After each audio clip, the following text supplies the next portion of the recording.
Right, don't touch the button. No, I never touch the button. Anyway. Okay, so we're going to hear the bills in the following order. First two bills will be Delegate Lehman's House Bill 208 and 304.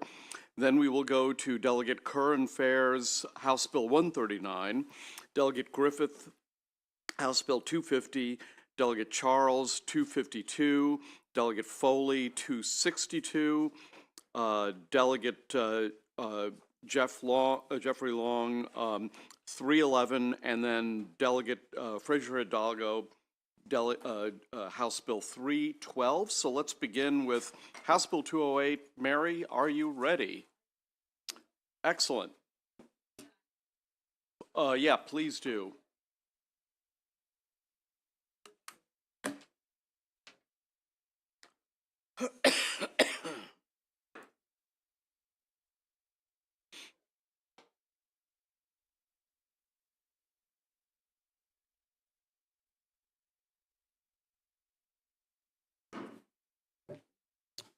And this is last year's exhibition driving bill, correct? Oh, did you? Sorry. It wasn't on. It wasn't on. Can you hear me? Yes, I can hear. We can hear you fine. Yes, sir, Mr. Chairman. Thank you. Good afternoon, Chair Barve, Vice Chair Stein, and colleagues. For the record, I'm Delegate Mary Lehman, and I am asking for your favorable consideration of House Bill 208. This is about enhanced penalties in stunt driving and speed contests, usually referred to as exhibition driving. So it calls for increased penalties for drivers. And I want to start off with some video clips. So as I said to this committee last year, buckle up. You're going to see some video clips from like since we last heard this bill, including one in downtown Silver Spring. Go ahead.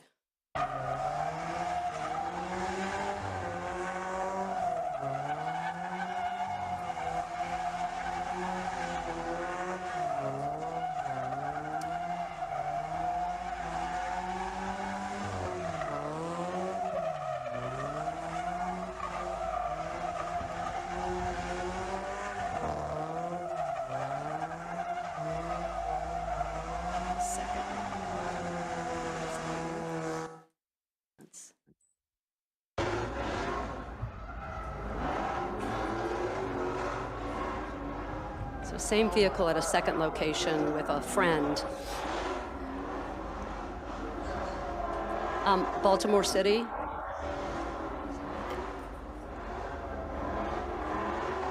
And then I believe the third clip is downtown Silver Spring just a week or so ago.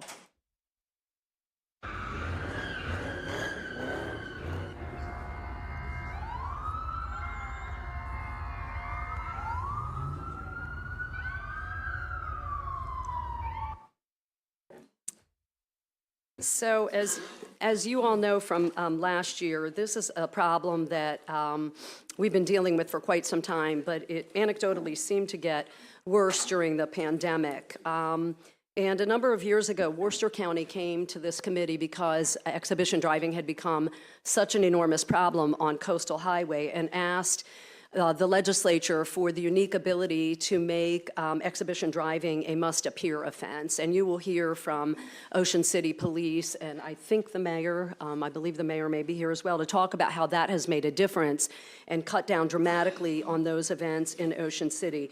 So I'm just going to summarize really quickly. There are really four main deterrents in this bill that we think will help reduce the number of both in-state and out-of-state drivers and repeat offenders that take part in these dangerous contests. We want to send a message that we take these contests seriously. So the four things the bill does is, first of all, it mandates a court appearance. Law enforcement refers to that as a must-appear offense.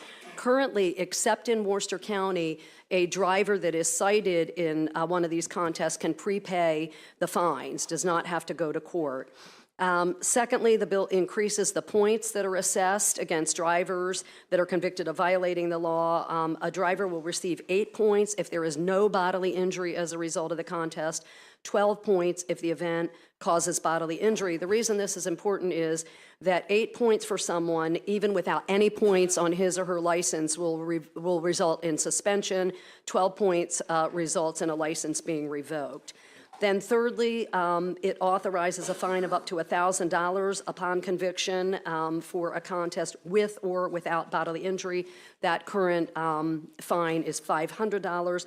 And then finally, and you'll hear from the officers about this, it gives them discretion. It is not automatic, but it gives an officer discretion to impound a vehicle on the spot if there are safety issues with the vehicle or the driver. For example, if the car is unsafe or the driver already has a suspended license or in some cases no license at all. So for these reasons, I urge your favorable report. Thank you. Thank you very much. We're going to, quite a few people are signed up in favor, so I'm going to take a group of them, and we'll do questions, and then I'll do another group and do questions. So let's start with Bruce Bariano, Richard Meehan, Ross Bazzuro, and Darrell Carrington.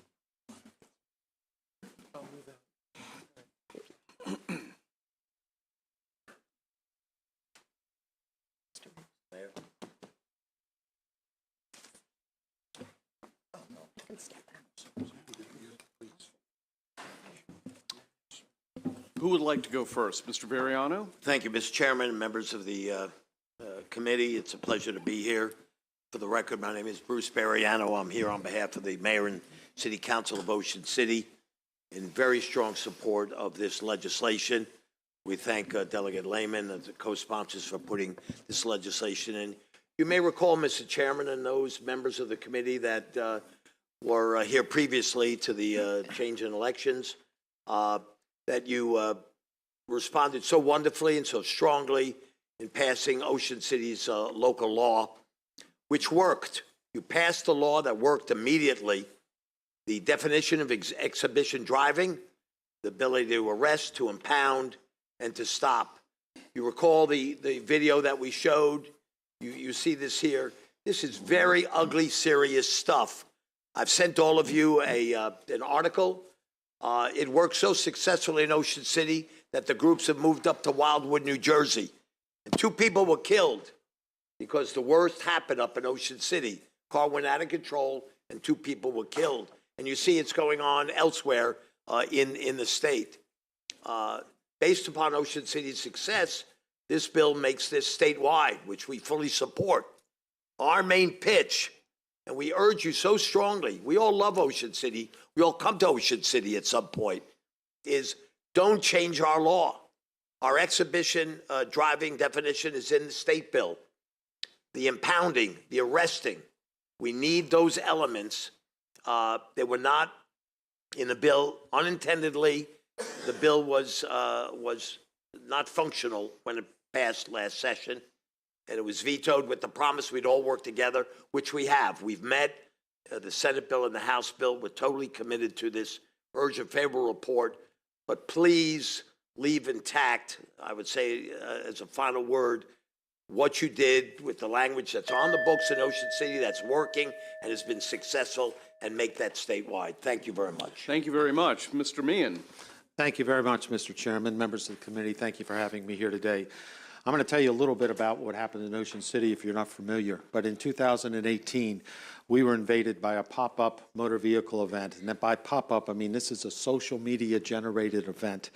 There were tens of thousands of vehicles that came to Ocean City, ignoring motor vehicle laws, repeated acts of demonstration and reckless driving and spectator interference overwhelmed law enforcement and threatened the safety of our community. These individuals had little or no regard for motor vehicle laws or law enforcement. In fact, they blatantly defied laws and law enforcement officers. Unfortunately, this became an annual event in Ocean City. It was so bad that I reached out to visitors and property owners and asked them not to come to Ocean City that weekend. When have you ever heard the mayor of Ocean City tell people not to come to Ocean City? That's how dangerous it was. That's how concerned we were. We came to the legislature, we formed a task force, we knew we needed to do something. With the help of the legislature, with the help of the House, we were able to pass 2 bills, one that created a special event zone, and then one that put in the penalties for reckless and demonstrating driving. It allowed us to take the vehicle to arrest those individuals that were participating in this activity and take away the most important thing to them, their automobile, which had become a weapon, and have that towed. In In most cases, offenders were released by the commissioners on their own recognizance, but they now had to pay fines to get their vehicles. I'll give you an example. The first year, we cited or arrested 123 violators. The second year, 56 violators. The third year, the number reduced to 2, and the group stopped coming to Ocean City. What was passed in Ocean City worked. Unfortunately, they did go to Wildwood, and our worst nightmare in Ocean City occurred in Wildwood, New Jersey.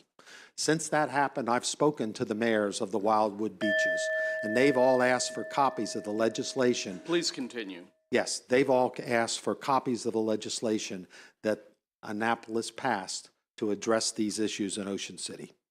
These pop-up events have been occurring all over the state, I think, as was very clear by the videos that you saw. I'm sure you've seen the driver doing the donuts on the Bay Bridge, or heard about the groups of vehicles shutting down traffic and terrorizing drivers and citizens throughout the state. It's unfortunate, but this legislation is necessary. These vehicles have become weapons, and the drivers are seriously jeopardizing the safety of other vehicles and pedestrians. I respectfully request a favorable recommendation on House Bill 208 as written. This is a very important piece of legislation for the state of Maryland. Thank you. Thank you. Ross Pizzurro. Thank you. Good afternoon. I'm Ross Pizzurro. I'm the Chief of Police for Ocean City. Just a couple years ago, we were fortunate for exhibition driving to be passed from bill to law. It truly, for Ocean City, was a catalyst for change. To echo the mayor's remarks, for us, we needed that tool in our toolbox under the umbrella of our special event zone with exhibition driving. We were able to reduce this erratic and dangerous behavior on the part of motorists considerably. The first year of introduction and enforcement back in by 2021, as the mayor had remarked, the statistical data proves that we were able to reduce this erratic, dangerous driving considerably. By this past year was virtually non-existent. The law for us, the ability to enforce this, and in terms of arrest for exhibition driving, for us, the discretion of law enforcement officers is to use this tool for egregious violations, as you had seen just previously in the video, as the mayor indicated, that incident up on the Bay Bridge, but on Coastal Highway where donuts 360s, skidding of tires in close proximity to our citizenry was truly a recipe for disaster, and also what had occurred in 2022 as it had moved away from Ocean City into the Jersey Shore, Wildwood. They experienced what we never wanted to see happen, and that was tragedy. So your consideration favorably for this bill would be greatly appreciated. Thank you. Thank you very much. Darrell Carrington. Thank you, Mr. Chairman, members of the committee. For the record, my name is Darrell Carrington, Carrington Associates, LLC, here on behalf of Census Gatso. Census Gatso is the largest manufacturer of speed camera technology in the world. We've been around for 60 years, and we're in 70 countries. Back in 1997, with the Swedish government, we developed Vision Zero, which has saved over 500,000 lives in Sweden. And now that it has come to America, we can't calculate how many lives that we've saved here. We are very, very grateful for this body passing this bill out last year, and we urge you to do the same again this year. As you know, I don't want to repeat the testimony from the Dean of the Lobbying Corps, but I agree with him completely that we need this bill. It's urgent. The seriousness of all of us being here is that we need to do it, and we need to do this now. I appreciate your time and ask for your favorable report. Thank you, Mr. Chair. I just want to make clear that I understand that you all support this bill as written. Your concern is if we make any changes, you don't want us to touch what is already in statute for Ocean City. Is that correct? Yes. Great. Thank you. That's correct. Thank you. Any further questions? Seeing none, we'll go to the next. Thank you, Mr. Chairman. Thank you, Thank you, Mr. Chairman. Members of the committee, thank you. In-person people first, and then we'll go to the virtual individuals. So we will hear from Michael Shire, John Becker, Brian Carney, and John Seng.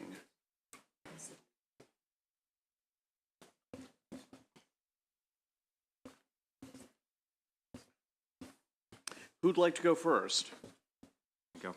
Okay, for the record, give us your name and then proceed. You have 2 minutes. Thank you to the committee chair and the committee for the opportunity to speak here today. Thank you to Delegate Lehman for introducing this legislation. My name is Michael Shire. I'm a board member from Anne Arundel County Fraternal Order of Police. This legislation is also supported by the State Lodge of the Fraternal Order of Police. I serve as a lieutenant with the Anne Arundel County Police. I'm an attorney, barred and practicing in the state of Maryland as well.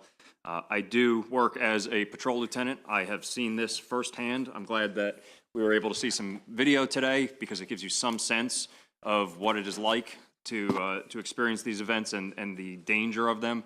Our entire region has seen a startling rise in these instances of exhibition driving. I think Puxatawny Phil was wrong because the weather's getting nicer, and we're going to see these events pop up very fast, very soon. They are chaotic, they are dangerous, the mob mentality rules, and we have seen innocent civilians get stuck in the middle of these things. The law that allowed the strict enforcement and stiff penalties in Ocean City was demonstrably effective. This bill would serve as a deterrent. As it has worked in Ocean City, it would work statewide. Our current set of laws just simply do not deter this type of behavior. A few $100s worth of fines for somebody who puts thousands of dollars into their vehicles to make them the loudest, fastest, and most audacious on the road. Those minor fines don't do anything for them. Heavy fines, the possibility of imprisonment, the ability to take their vehicles away from the violators will quickly start to deter them. There's nothing worse than for a car enthusiast than having to walk home. So we do ask on behalf of the Fraternal Order of Police and the Anne Arundel County Police that you please report favorably on House Bill 208. Thank you. Thank you very much. By the way, I neglected to call on Regina Ali. If you, well, you'll be the cleanup testifier on for this group. So, who'd like to go next? Go ahead. Give us your name and please proceed. Good afternoon, Mr. Chairman. Whoops. Good. All right. I pushed the button. Good afternoon, Mr. Chairman and committee members. Lieutenant Carney here on behalf of the Anne Arundel County Police Department in favor of this needed legislation. House Bill 208 addresses public safety concerns regarding street takeovers by exhibition driving and street racing, which across the country has resulted in serious injuries and fatalities. These actions are planned on social media for a show, video, and thrill with deliberate intent to cause a disruption on our roadways. People come from Maryland and other states to gather on private and public property where they perform egregious stunts, endangering others, including pedestrians and bicyclists. Cheering crowds record for the chaos with their phones. They post it to social media, which increases the participants' risk-taking for notoriety. Reckless drivers rev their engines, accelerate, perform wild stunts, and tire burnouts. While onlookers often get too close to the vehicles doing stunts, and they risk getting hit. These frequent street takeovers attract large groups of competitors and observers who deliberately close roadways to other traffic, including emergency vehicles, which can be life-threatening. Additional police resources are often required to safely disperse large crowds, which delays emergency response elsewhere, and is costly to taxpayers. We've heard complaints and safety concerns from our community. Current laws don't discourage these events and prove ineffective to safeguard against this reckless and life-threatening behavior. The passage of this legislation will properly address these criminal activities as successful measures in Ocean City have. If enacted statewide, House Bill 208 will keep our roadways and communities safe. Therefore, we urge a favorable report. Thank you. Thank you. Who would like to go next? John? Good afternoon, Okay. Chair Barve. My name is John Becker. I am a homeowner and a resident of the city of Rockville. I live in Americana Center condominium, which is right at the confluence of Rockville Pike, Veers Mill Road, and East Jefferson Street, Route 28 and Route 355. I urge a favorable review and a report on this bill.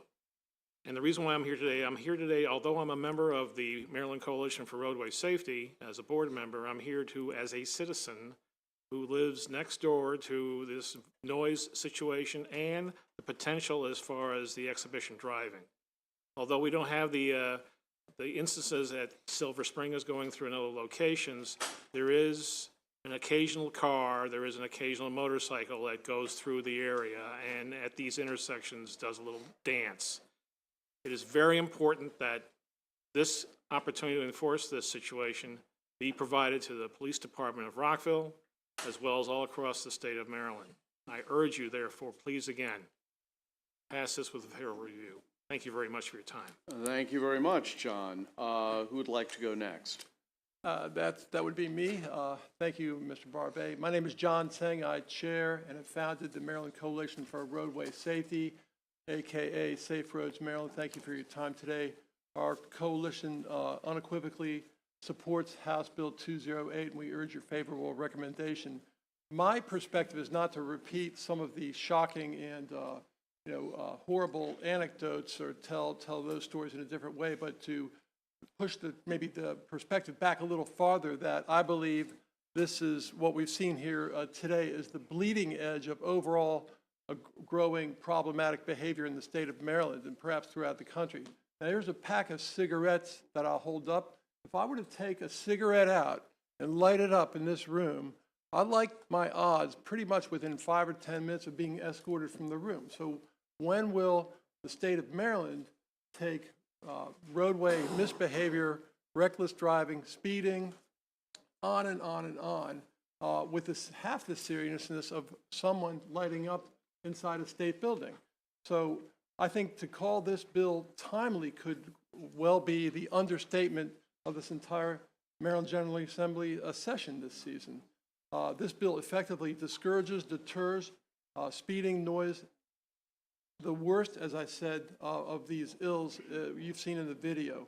There's already between 500 and 600 deaths on Maryland Road now for the 6th year in a row, 2022. Already in January, I mean, 0 deaths in Maryland. You can keep an eye on this yourself. There's already 44 deaths in the state of Maryland in January. So we're well on the way towards between 500 and 600 deaths again in the state. So we're calling on our Safe Roads Maryland Coalition, calls on the state of Maryland, the governor's office, and each of you in the House and on the Senate side to put roadway safety first. Thank you very much. We urge your favorable report on 208. And thank you for supporting the budget of the state of Maryland by buying those cigarettes and paying the tax. My apologies. I'm going to return them after the meeting, believe me. Unopened. Regina Ali.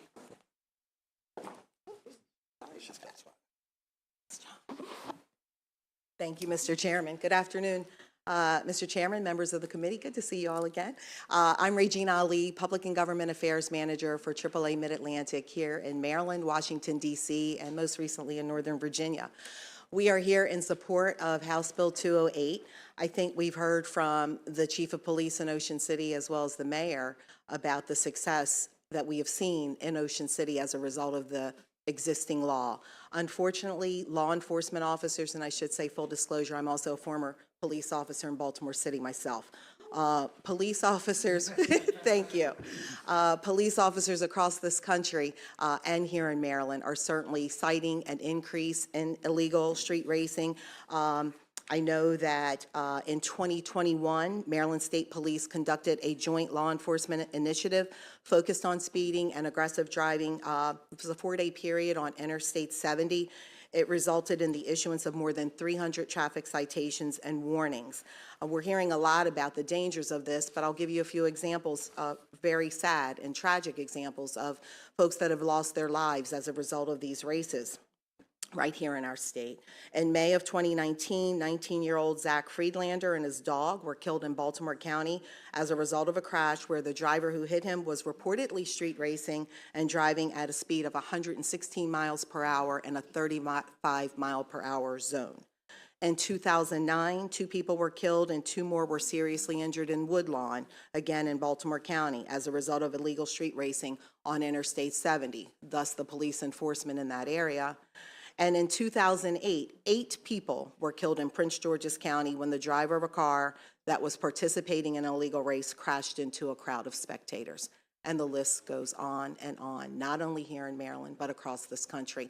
We'd love to see the success that Ocean City Police have seen by this body approving and giving a favorable report to House Bill 208 so that we can see those same successes here statewide. So on behalf of AAA and our more than 1 million members in the state of Maryland, we respectfully urge this committee give a favorable report.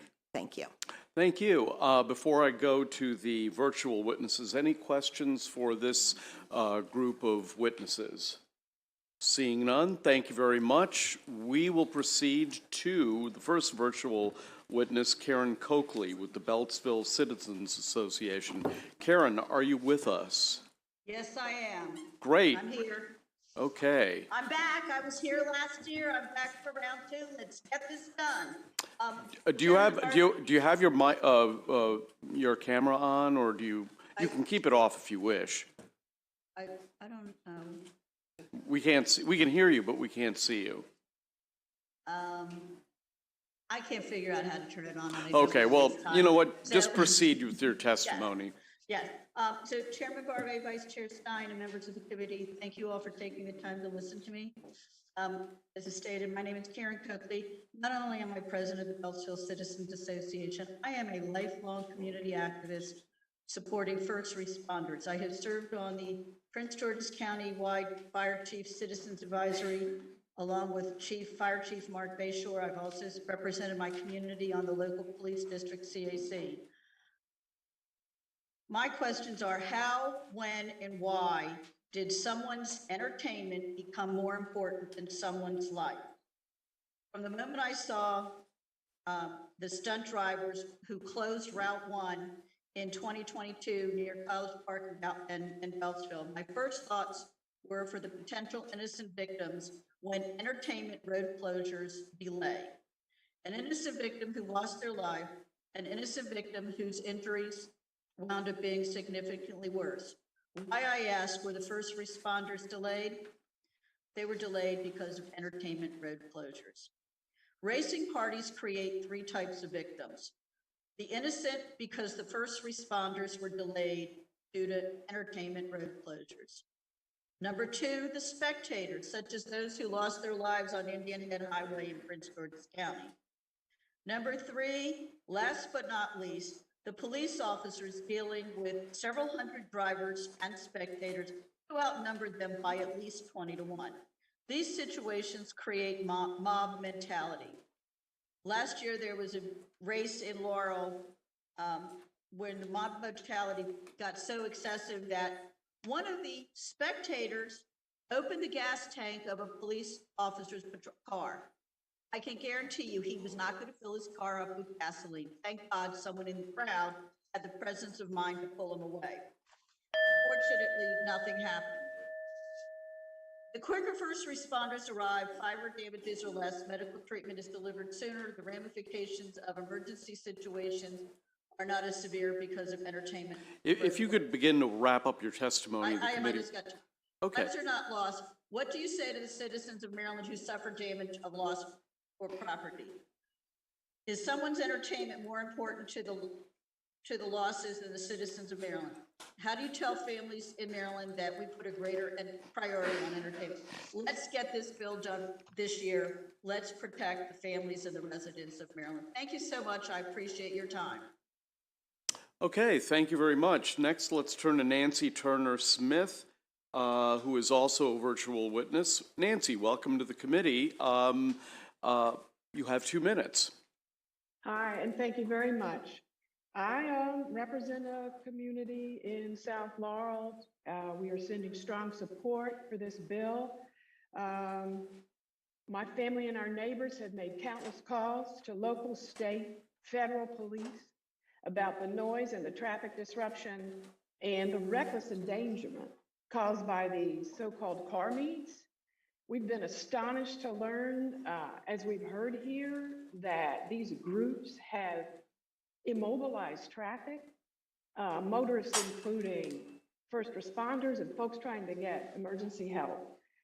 And we've been further astonished to know that these groups have leveraged their numbers to defy our law enforcement officers and even be aggressive against them. All we're asking for is that Ocean City law be enacted statewide.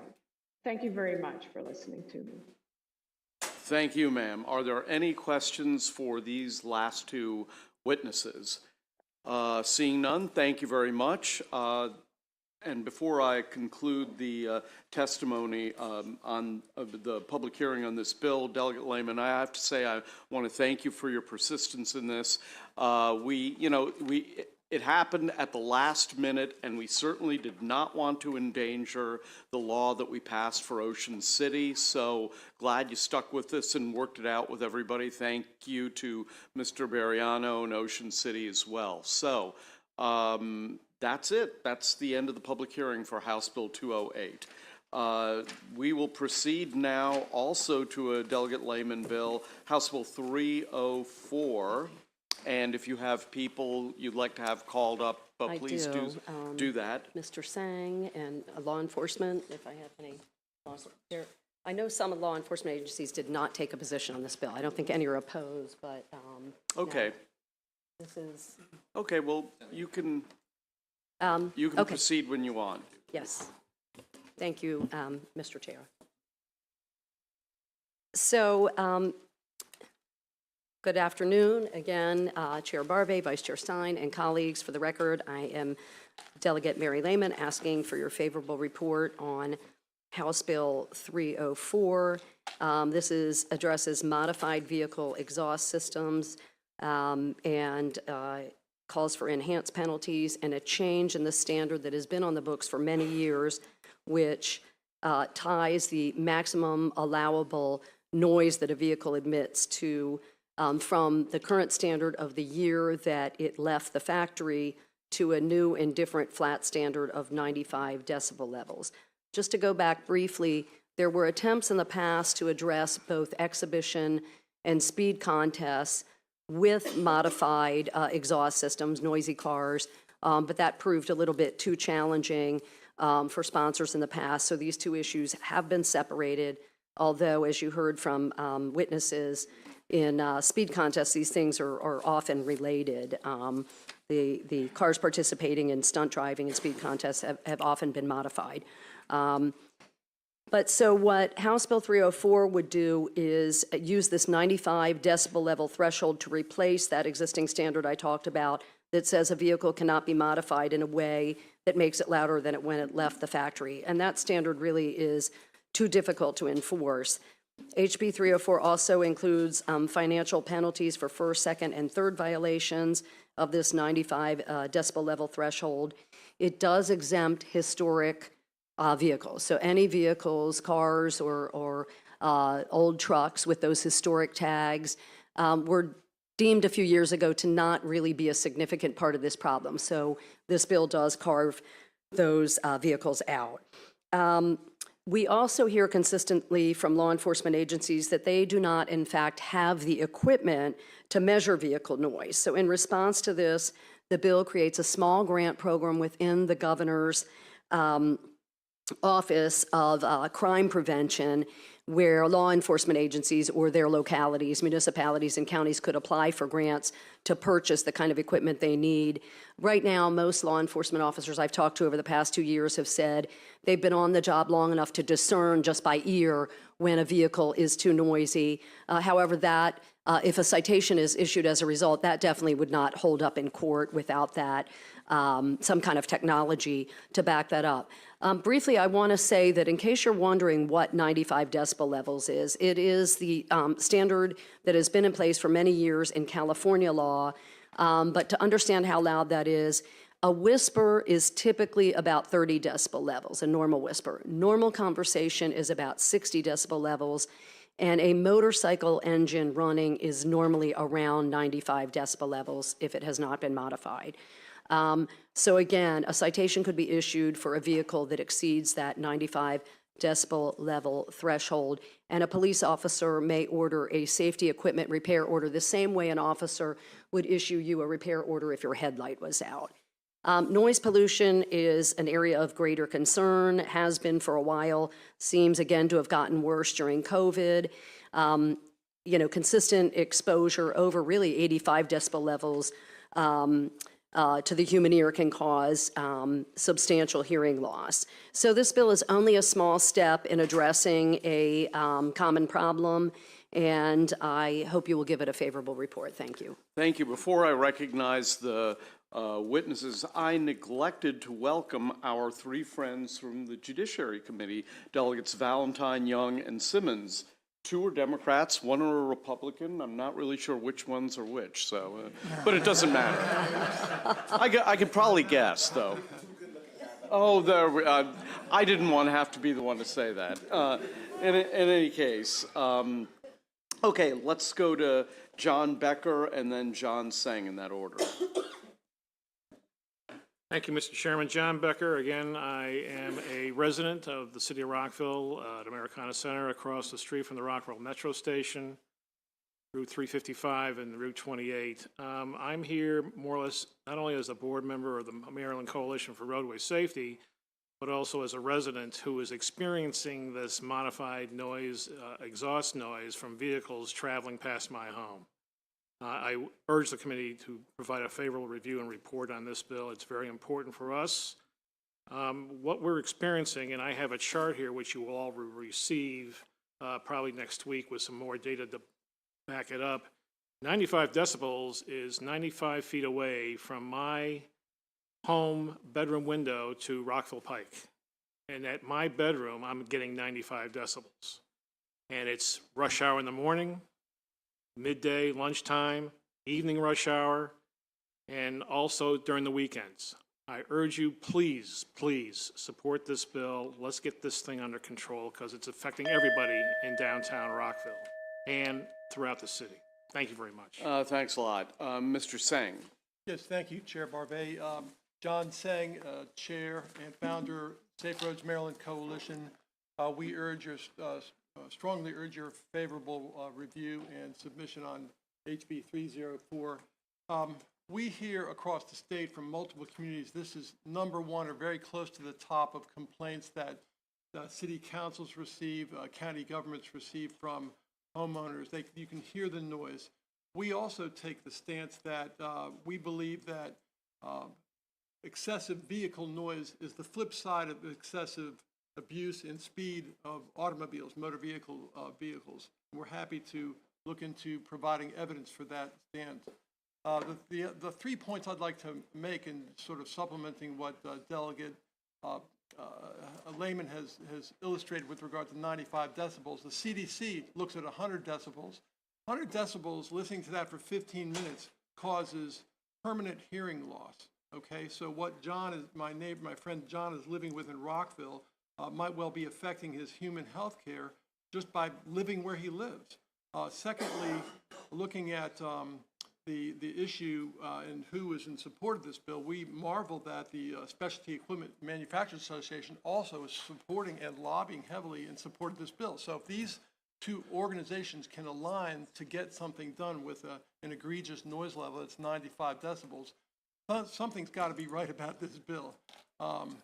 Most importantly, and I've also made that third point about the flip side of noise. So faster speeds associate with greater noise. So if we can make roadway abuse a little less fun from the automotive illegal modification standpoint, we might make roads a heck of a lot safer on our streets in Maryland. So thank you for your support. We hope we can count it for House Bill 304.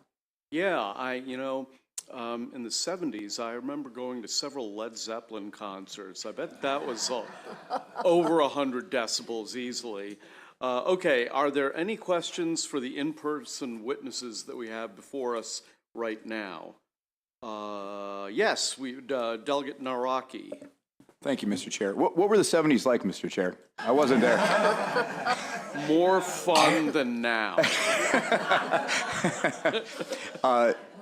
Delegate Lehman, just a quick question of clarification. I think it's a great bill. I think the other bill that you just introduced was an awesome bill as well. I have, and you mentioned motorcycles at the beginning of the conversation. That's why I'm asking this question. Recently, this is very personal. I've had some folks decide that they're going to operate a motorcycle sales ring outside of my bedroom by my house, and it's pretty loud. And I'm not sure that all of those motorcycles would meet this requirement. So would this also apply to motorcycles as well, not just cars? Okay. Thank you. That's my question. Any other questions before we go to the, Delegate Jacobs. I have to speak into the microphone. Can you hear me, Delegate Lehman? Yes, I Thank can you. hear you. Just testing. How Okay. many decibels is I that? asked him to speak more directly into the microphone. And how 'cause he many sometimes does decibels not. is that? No, so say you had a 20-year-old motorcycle and the pipes were changed, the exhaust pipes were changed 20 years ago. I'm not sure if it qualifies for historic yet. It's pretty close, but I hope you weren't trying to sell it outside of Ryan Naraki's house. now over on the shore is a different, it's quiet over there. We don't have a whole lot of noise. It's not like, Rockville and places like that. Rock Hall's not like Rockville as far as the noise factor goes. But I'm wondering how it applies to that scenario. Would that bike have to be tested, or is this just if the police officer thinks you're above 95, he would have a piece of testing equipment? Okay, so first of all, to clarify, this is not a primary offense. So police cannot, this bill, I think there's another bill that I believe someone else has put in that came across my desk a couple days ago to make this a primary offense. It is not a primary offense, a purpose for stopping a motorist, first of all, a motorcycle driver or the driver of a car. Are you asking if a motorcycle was modified and then you tried to sell it? I'm not sure what your question is. Well, that too, because you can't buy a vehicle that has tinted windows if it didn't come through with tinted windows from the factory. So would that apply with the exhaust as well? So if you modify, the way this bill is written, if you modify a vehicle of any, a car, light truck, motorcycle, in a way that makes it louder than 95 decibel levels and somehow get stopped for that, you get a repair order the way you would if you had a headlight out and you have to go repair it.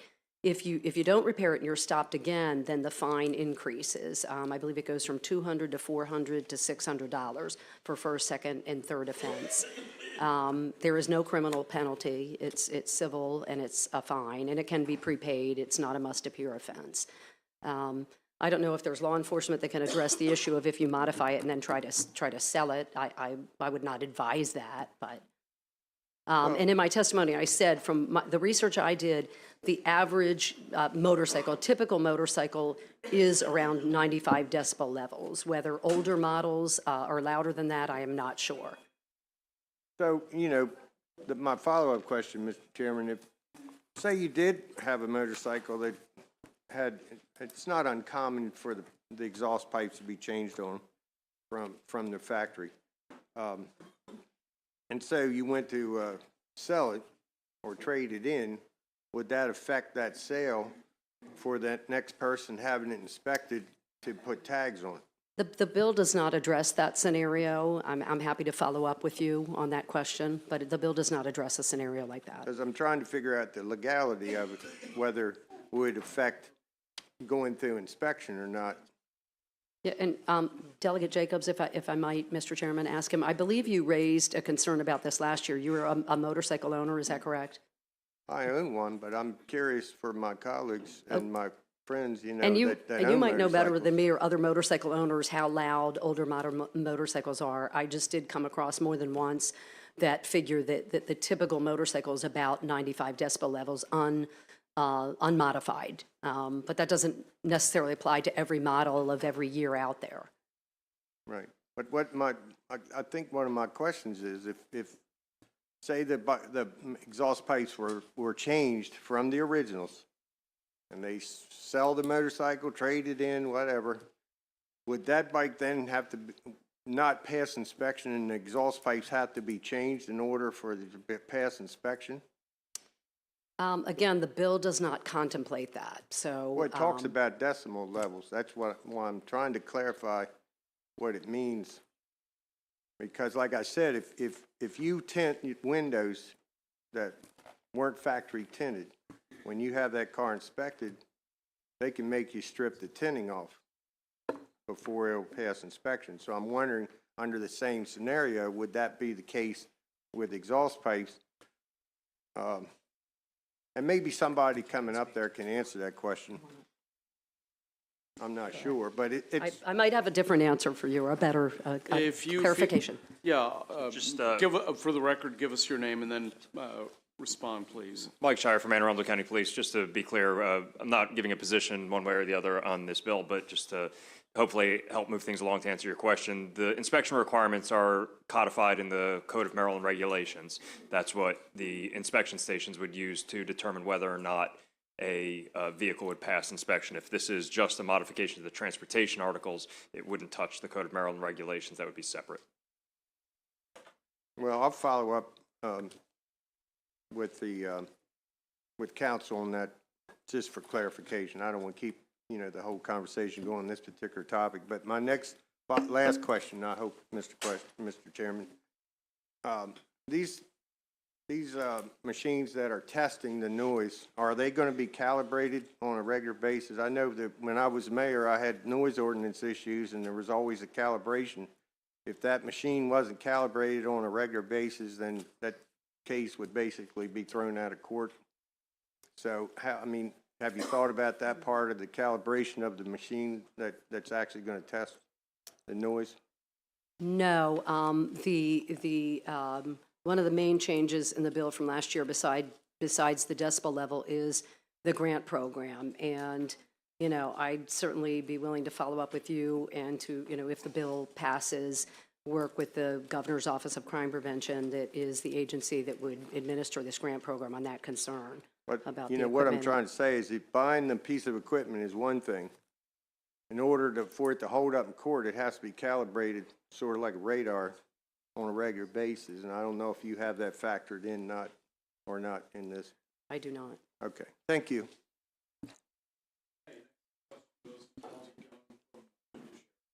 Thank you, Mr. Chair, and thank you to Delegate Holmes for letting me sit in this chair briefly. Delegate, quick question. I noticed in the bill, obviously, that you are setting the limit at 95 decibels, and that it sets for the Secretary of Transportation to set those regulations.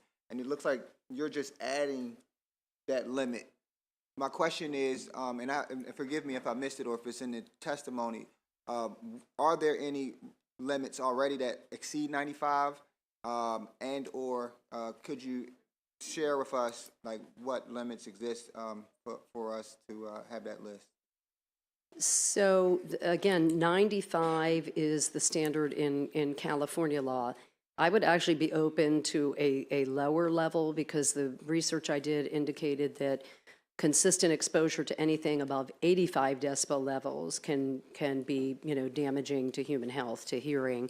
The, modified exhaust, though, can be, I don't know how much louder than that, conceivably 100 or more decibel levels, well above that.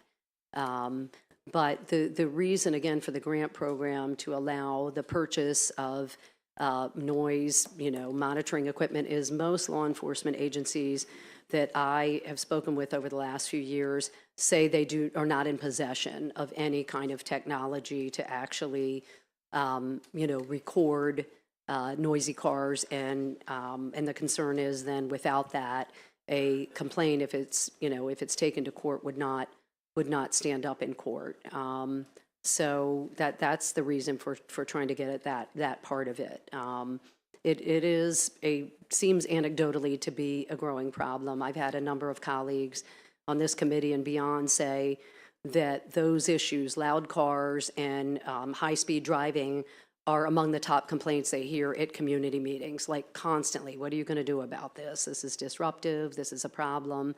I don't pretend to say this will solve the problem completely, but I think it's a better way to get at it than the current standard of that a vehicle can't be louder than when it left the factory, because there are, decades worth of vehicles on the road, and that just is too hard to enforce. Yeah, let me clarify. Under current regulations, what is the highest that exists right now?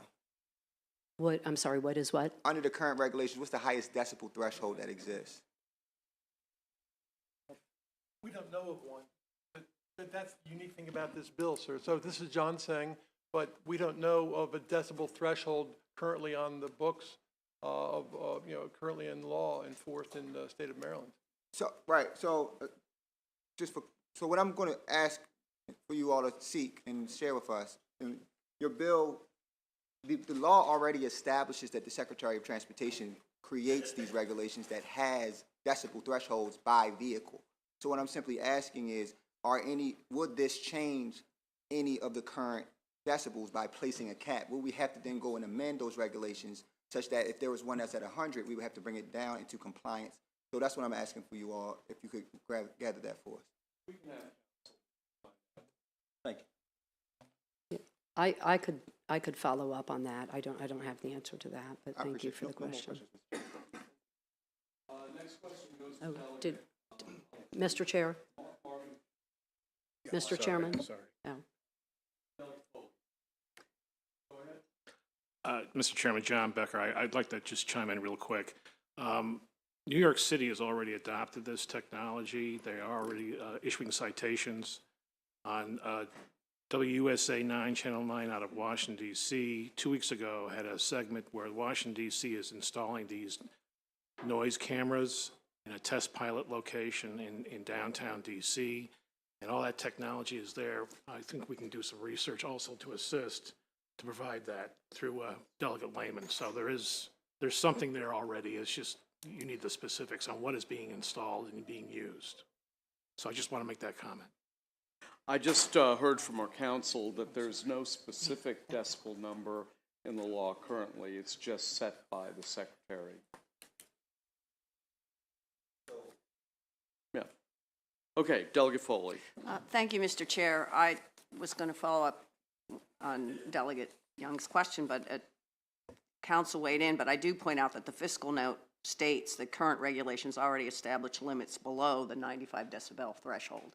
The fiscal note says that, which is a little strange. It doesn't say what it is, it just says that but anyway, what I would like to ask, Mr. Chairman, is Delegate Lehman, thank you for bringing this bill, but I'm a little confused about the enforcement.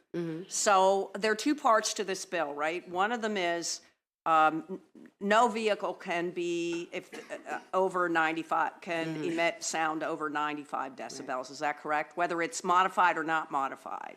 Yes. And then the other part of this bill is if you modify a vehicle to exceed that threshold, then you're in violation. But would a vehicle owner be in violation if they were driving a vehicle that exceeded this threshold? Because motorcycles are right on the cusp, right? Would they be in violation if they exceeded this decibel threshold if it was a fact, if they hadn't modified the vehicle? So it's now a flat decibel level of 95, and so you cannot exceed that. But remember that you have to be stopped for some other reason. Again, a law enforcement officer cannot be driving down a roadway behind a car or a motorcycle that they, think is loud and just pull the driver over for that reason. So there has to be another offense, and then in the course of that, if the car or the motorcycle sounds loud and is there was a measurement taken, it's above 95, they get a repair order. And then with a violation, and they have to make the repair. It's just like with a headlight, and then if they're caught again, the fine is, the second time is higher. Okay, thank you. If I could, Mr. Chair, follow up a little bit. Okay, so if it's not modified, if the owner did not modify the vehicle, how would a repair order for what? I mean, it came from the factory at that level. How would you repair that? If it's that level or lower? If it's higher than 95 decibels, yeah. I don't know of a scenario where it would come from the factory louder than that. Oh, really? Okay. Well, if I can elaborate, I think the Specialty Equipment Manufacturing Association of folks that are well aware of the technologies of what comes stock with a motorcycle versus what gets supplemented, they support this bill as written. That's a good question to ask them, and maybe the council too, but I think. Okay, thank you. And then just on the, it's not a, it's not an offense that you can be stopped for. how then would that work that the law enforcement would measure the volume? If they weren't looking for that, how would they measure the volume? So I get stopped because my tags are expired, let's say, and that's the primary offense. How then would they know that my vehicle was out of compliance? I appreciate the question, Delegate Foley, but normally when you're stopped, most motorists leave their cars running, and you would be able to hear that, presumably. But the reason, again, for the grant program is that I've heard consistently over many years that, in fact, I've heard law enforcement officers from my own county say, when I've said, how do you, if you ever write citations, and my neighborhood community police officer told me, yeah, I do occasionally, not often. I said, what is it based on? And he said, I've been doing this job long enough that I'm trained by ear. I can hear, that it's too loud. But again, that's not enforceable in court. So, the bill does not prescribe what kind of equipment would be covered. I don't know the variety, the range of different kinds of noise. I'm going to call them meter readers for lack of a better term, but there's, as you heard from John, there are now jurisdictions going to a camera system, just like speed cameras and red light cameras. There is technology now, cameras that measure noise. And I imagine, Mr. Chairman, that if we don't do something in the old-fashioned way, that eventually Maryland will probably look to an automated system. Okay, thank you. Before I recognize the next question, I'd like counsel to tell the committee what he just told me about all this. Yeah. Basically, the noise levels are set by the type of vehicle, which is based on its manufacturer, set by the secretary. So that's why they're not in the fiscal note, because it's different for every vehicle. Okay. All right, next question goes to Delegate Healy. Yep. Thank you, Mr. Chair. I just, in all this discussion about whether there's a standard in place or not for vehicles, made me wonder, is there any kind of standard for sound pollution or some other kind of noise problem other than vehicles? I mean, is there, I guess my question is for law enforcement, if they're in the room and able to answer this, which is, if somebody has a loud party, they call the police, they come, they tell them it's too loud for this, after a certain hour of the day, whatever. Is that local law or is that state law? And is there a guideline that might be able to be applied to vehicles? Yeah, Delegate Healy, thank you for the question, and I only know the answer to that because of my time on the county council, because that was a frequent complaint for for myself and all of my council colleagues. Excessive noise from house parties was most often the complaint, and that's when I first learned that in Prince George's County at that time there were two noise meter readers for the entire county. The whole Prince George's County Police Department shared two pieces of equipment for the entire county. That decibel level is quite a bit lower, I think around maybe 60 or 70 decibel levels within so many feet, 25 or 50 feet of, say, a home or wherever the noise is being emitted from. So that, noise ordinances, there are pretty decent ordinances on the books in a lot of places, including Prince George's, but again, they're hard to enforce because that lack of equipment or because the noise is not sustained. If you've ever, had a neighbor that was noisy, even if it's a party, it will, get louder and then pipe down, and especially if police come and warn them, it'll get quieter for a while, then it'll get loud again, but it has to be witnessed and measured at the time to be able to enforce it. Thank you, Mr. Chairman. Doug Lehman. It's a question for law enforcement. With manpower being short, do you have the manpower to support this across the board?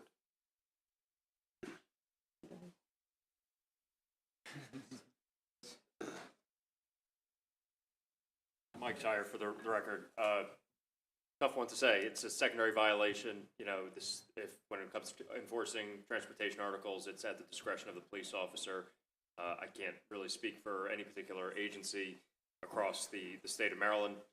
Certainly, and as a general rule, we'll welcome tools in the toolbox to assist with citizen complaints and make our communities better for everybody to live in. Okay, Best I can answer for you. Thank you, Mr. Chair. I want to follow up on both Delegate Young's question and Delegate Foley's question, where I think they were going, is if the secretary, if the decibels are already set by the secretary per vehicle, what is the highest decibel for the highest decibel vehicle or bike? And I think that's the question, because I think what they're saying is, let's say the highest decibel for a motorcycle is 94, right? They would already pretty much, they're on the edge, or they would be, and I guess they wouldn't be compliant. So I guess, is there a way for us to find out the vehicle's decibels if they're already set through that process already, to make sure that we're potentially not setting a decibel that is contrary to a vehicle's natural decibel level? Did that make sense? Yeah. I do not have that information at my fingertips, but am willing to delve into it. Because I think that's what they were trying to get at. I mean, I can comment on that. In Yes, our sir. preparation for supporting this bill, there are motor vehicles manufactured overseas and domestically, specialty vehicles, things like that, that roll off their factory floors at higher decibels than 95. So, and they're not, necessarily mainstream, Ford, Chevrolet, things like that. Of course. Ma'am, but if you want that vehicle, you can buy that, and to be able to say, well, just that's how the car comes, sorry, I don't think is something that we would support. At 95 decibels, that's bad for human health care, that's disruptive people's lives. Yeah, but if I had a truck and I'm just coming down Rockville Pike and it disturbs my friend here, I mean, I've purchased something that the manufacturer has set that decibel. Right. And I'm sure, I don't know what research they do to do that, but I guess I'm just worried about, and I know the sponsor has worked very hard on this, and I don't want her work to be derailed. So I'm just trying to figure out, is 95 the level based on the decibels already set for other vehicles and bikes? I'd be glad to work with Delegate Lehman to provide you with the data on factory trucks, any type of vehicle rolling out of Detroit or anywhere, and what the standard decibel level is for those trucks. I would also add that when you hear a louder truck than 95, it almost certainly has been modified. But we'll get to you with the When I evidence, say yes. truck, I mean like Or a any vehicle. manufactured truck per se. I mean, I'm going to use the chairman's favorite word, NIMBY. I don't want someone to decide that they're having a grumpy day and a truck's coming through because it's making a big delivery to the grocery store, and, they can put in a call. Or risky enough, folks get pulled over for less, making sure folks are not just arbitrarily being pulled over. I understand. We'll Yes, be thank able you. to follow up with the data I appreciate for you. that. Thank you. Thank you. And thank you to the sponsor who's worked very hard on this. And I appreciate, Mr. Chairman, the second bite, but I need some clarification. Delegate Lehman, you've said several times about it being a secondary offense, and I believe the police officer did. But the gentleman over on that side was talking about the automated equipment, where I guess the automated equipment is sensing the noise factor. Tell me how that works on a secondary offense. You're talking about the automated noise? Yeah, I'd like to know how that works on a secondary offense. Yeah, I do not know much about that. I've read it, and I have talked to a colleague and I cannot be certain of this, but a House colleague that was looking into potentially introducing legislation this session to do that as a pilot program, to do those automated, I guess they're the cameras that measure noise. I did not know of the WUSA report that you heard about where Washington, D.C. is doing it, so I don't know if you have any additional insights. No, but one of the co-sponsors of the bill is looking into that information, and we'll provide it to you on it. But I mean, is that going to be like a speed camera where you're going to send in a violation? If it's an automated tester and it's a secondary offense, then how does that factor in? That's my real question. You don't have automated cameras.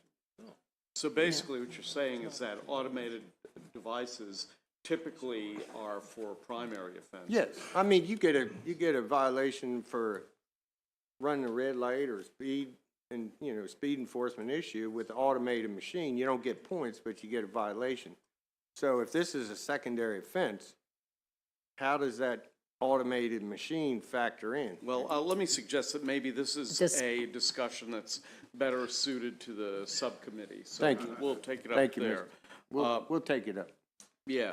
Okay, any further questions? Seeing none, we're going to go to the virtual witnesses. We'll start with Christian Robinson. Mr. Robinson, are you with us? I am here. Thank you, Mr. Chairman. Okay, terrific. You have 2 minutes. Welcome. Great. Thank you very much, sir. Well, on behalf of the Specialty Equipment Market Association, or SEMA, I'm here to voice support for House Bill 304. SEMA represents the $51 billion specialty automotive aftermarket industry, which is made up of approximately 7,000, mostly small businesses nationwide, including 82 in Maryland that manufacture, market, sell, install, and distribute products that can improve the appearance, performance, comfort, convenience, and technology of a motor vehicle. Now, if enacted, House Bill 304 would set one standard for all motor vehicles in the state, which mirrors California's, instead of having virtually hundreds of thousands based on the make and model of a vehicle, and would provide grant money to local law enforcement officials so that they have the technology necessary to determine compliance with the law in a fair and objective manner. In addition to increasing the penalties, the bill would give police the authority to issue repair orders, which would ensure that excessively loud vehicles are brought into compliance, which is ultimately what everybody wants. Lastly, I'll wrap things up. I want to thank Delegate Lehman for introducing this bill, but more so working with impacted stakeholders over the last year. And then lastly, for exempting street rods and historic vehicles from this legislation. Thank you. Thank you. Next, let's turn to Carl DeWalt. Mr. DeWalt? And there's Mr. DeWalt. Yes, I'm here. Welcome to the committee. You have 2 minutes, sir. Thank you. I am honored today to testify before you on this very important public safety and quality of life issue. My name is Carl DeWalt, and I've been a resident of Laurel, Prince George's County, Maryland for the past 38 years. I am currently retired from a 28-year career with the Laurel Police Department. I am serving in my 3rd term as a Laurel City Council member. The city of Laurel is very unique because of its location. My city is at the heart of the Patuxent River, and we have 5 major highways that either border or dissect through the city. I-95, Route 1, Maryland Route 198, Maryland Route 197, and Van Dusen Road, which encompasses the new University of Maryland Healthcare Center. Owners of these vehicles with modified exhaust system use these highways as racetracks. And if that doesn't satisfy them, they cut through our 25-mile-per-hour residential areas where children walk to school and play, and our citizens walk their dogs to get fresh air and exercise. The higher the speed of these vehicles creates a louder noise being emitted from the exhaust system, causing a greater chance of a fatal crash. Establishing sound measuring equipment would enhance our Laurel police officers and police officers throughout the state to help eradicate this serious quality of life issue while working closely with the Motor Vehicle Administration and our justice system. All my council colleagues and Mayor Moe endorse House Bill 0304, and collectively, we proudly represent our 30,000 residents. I would like to personally thank Delegates Mary Lehman, Jocelyn Payne-Melnick, Ben Barnes, and all the committee members for their hard work. Thank you. Thank you, sir. Next, let's turn to Karen Coakley again. Karen, welcome back to the committee. And there you are. You're muted, Karen. There we go. Okay. I'm not going to tell you who I am. You know who I am. Over the past few years, street racing and the noise from the modified mufflers has been in the top 5 complaints from residents in Beltsville. This has also been issues that were repeatedly discussed at the District 6 police meetings over the past year and a half. We have laws in place that set limits for noise from parties, music, etc., at private residences and legitimate businesses. We have laws in place that restrict the hours of operations of landscaping companies because of the noise from their power machines. Yet the drivers of cars with modified mufflers are allowed to run the streets 24/7. It's bad enough when one lone wolf driver is racing through our neighborhoods, disturbing our peace and tranquility. It is 1,000 times worse when the lone wolves get together for one of their racing parties. I live 3 blocks from the intersection of Route 1 in Beltsville and 1 mile from the intersection of Route 1 and the Washington Beltway, Interstate 95. When the lone wolf or wolf pack is out there, I can hear them from inside my house, even with the windows closed. If my immediate neighbors or a legitimate business can receive fines and penalties for noise, then there should be some consequences, penalties, and fines for the drivers and owners of the cars with the illegal modified mufflers. Why is someone's illegal muffler alterations more important than the peace and tranquility of the residents of Maryland? Maryland residents should be able to enjoy peace and tranquility in their homes. They should not be subject to the constant roar from the lone wolf driver or the wolf pack racing around our communities, gunning or revving their engines for their entertainment. Please vote yes for Delegate Lehman's Bill 304. Vote yes for peace and tranquility for Maryland residents. Thank you very much. Thank you. And finally, we will hear from Eldar Halalov. I hope I got your name correct. You did well, thank you, and thank you, Delegate Lehman, for having me here. My name is Eldar. I'm a resident of Berwyn Heights. I live just off of Kenilworth Avenue, and a couple of years ago when me and my wife moved here, you know, the road gets busy, but it wasn't so bad. It's just road noise, whatever. But soon enough, we started noticing that someone with a modified car would drive by and just basically raise hell. And they do it at all hours of the night, bad enough that you basically have to keep all your windows shut. We can't really sleep at night. We had to buy a white noise machine just so we could sleep at night. And during certain, I would say, peak racing hours of the day, let's call them, it gets bad enough where you can't even have a conversation basically in the backyard, which does not face the main road. And, you know, I'm in full support of HB 304. Whatever you can do to give law enforcement any tools, methods, means to basically enforce what is essentially a modified vehicle ordinance, definitely in support of that. I mean, it's because it's gone on for so long, I feel like it's encouraging them to do it more and more. It does seem to be anecdotally getting worse. It's in fact one of the primary reasons why me and my wife are actually packing up right now and selling our house, because the noise has become just so unbearable here. And it also encourages unsafe driving. I mean, if they're racing, they're modifying their cars, it's noisy, it's all basically, you know, part of one and the same problem, more or less. And the unsafe driving, if you just go up and down Kenilworth, you will see wreaths all around the road. And while I don't know for a fact that it's attributable to racing, we all know that it's just generally unsafe, and people do get killed as a result of, you know, having this be encouraged. And I don't know why to do it. I assume it's either for. Thank you for having me. Full support of HB 304. Thank you very much. Any questions for these virtual witnesses? Seeing none, thank you very much. That ends the public hearing on House Bill 304. Thank you to our friends from Judiciary. Let's proceed to House Bill 139, Delegate Kerr.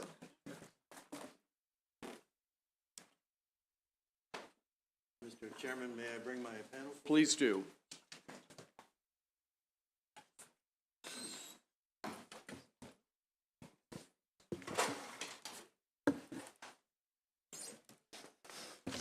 Nice chapeau there, Darrell. Howdy. Well, good afternoon, Chairman Barbee and Vice Chairman Stein and the 2023 lineup of Environment and Transportation. I'm Delegate Ken Kerr. I represent District 3, which includes Frederick City. Here with me on the panel today are Alderman Kelly Russell. And against my better judgment, seeing as he's going to support the Philadelphia Eagles, which calls into question his character and credibility, Darrell Carrington is up here to testify in favor of the bill as well. So we're presenting House Bill 139, Speed Monitoring Systems, Municipal Corporation Statements, and Certificates of Violation. So as you know, each state's responsible for setting its own maximum speed limit laws. And in 1901, Connecticut was the first state to pass a law regulating the speed of motor vehicles. Chairman Barbie, you will remember in the 1970s, returning from your Black Sabbath concerts, the speed limit was lowered to 50. The speed limit was lowered to 55. And then it was increased in 1987 and then fully repealed in 1995. That's all just by way of background. But automated enforcement systems, also known as photo radar and affectionately known as speed cameras, are devices used to enforce traffic laws while using fewer law enforcement resources. So these tools allow state and local governments and law enforcement agencies to remotely capture images of drivers violating traffic laws. They issue citations, which in most part are civil, to the drivers. So the first speed cameras in the United States were installed in 1987 in Arizona, and as of this past January, 19 states and 171 communities and the District of Columbia use some type of automated speed camera enforcement. So it's widely accepted that these cameras save lives. A 2016 study in Montgomery County found that in the 7.5 years since the program began, the portion of drivers traveling more than 10 miles over the speed limit declined in the areas where the speed cameras were installed. And the likelihood of fatal or severe injuries was reduced by 19%. And on the speed limit, on the roads where the speed limit exceeding the speed limit by more than 10 miles an hour decreased by 62% compared to those roads that did not have the speed monitoring cameras. So not everyone likes them, but the evidence shows that they are effective. So the bill that we bring before you today does not expand the use of speed cameras, which for most of Maryland is restricted to school zones and work zones. Rather, this bill seeks to redefine who is qualified to interpret the video and determine if a violation has occurred. Currently, in addition to being reviewed by the contractor of the automated speed enforcement system, each citation is approved by a police officer. The reviewing officer signs a statement on the citation, indicates that the vehicle was being operated in violation of the law based on the inspection of the recorded image. So nationally, we are seeing an increase in vacancies in law enforcement, and we are seeing a shortage in staffing. So it appears to be an inefficient use of law enforcement resources to have these video images that are already reviewed by a contractor and by the artificial intelligence within the speed enforcement system. So what we're looking to do is to change so that a properly trained and certified civilian would be able to review the video and determine if a citation should be issued. And now I'd like you to hear from Alderman Kelly Russell. Welcome to the committee. Thank you, Chairman. It's good to be back. I appreciate your time and the opportunity to speak to you. Hopefully, you've been able to read the letters of support that came with your testimony, which have some very pragmatic reasons for supporting this bill, but I'd also like to speak to some other considerations.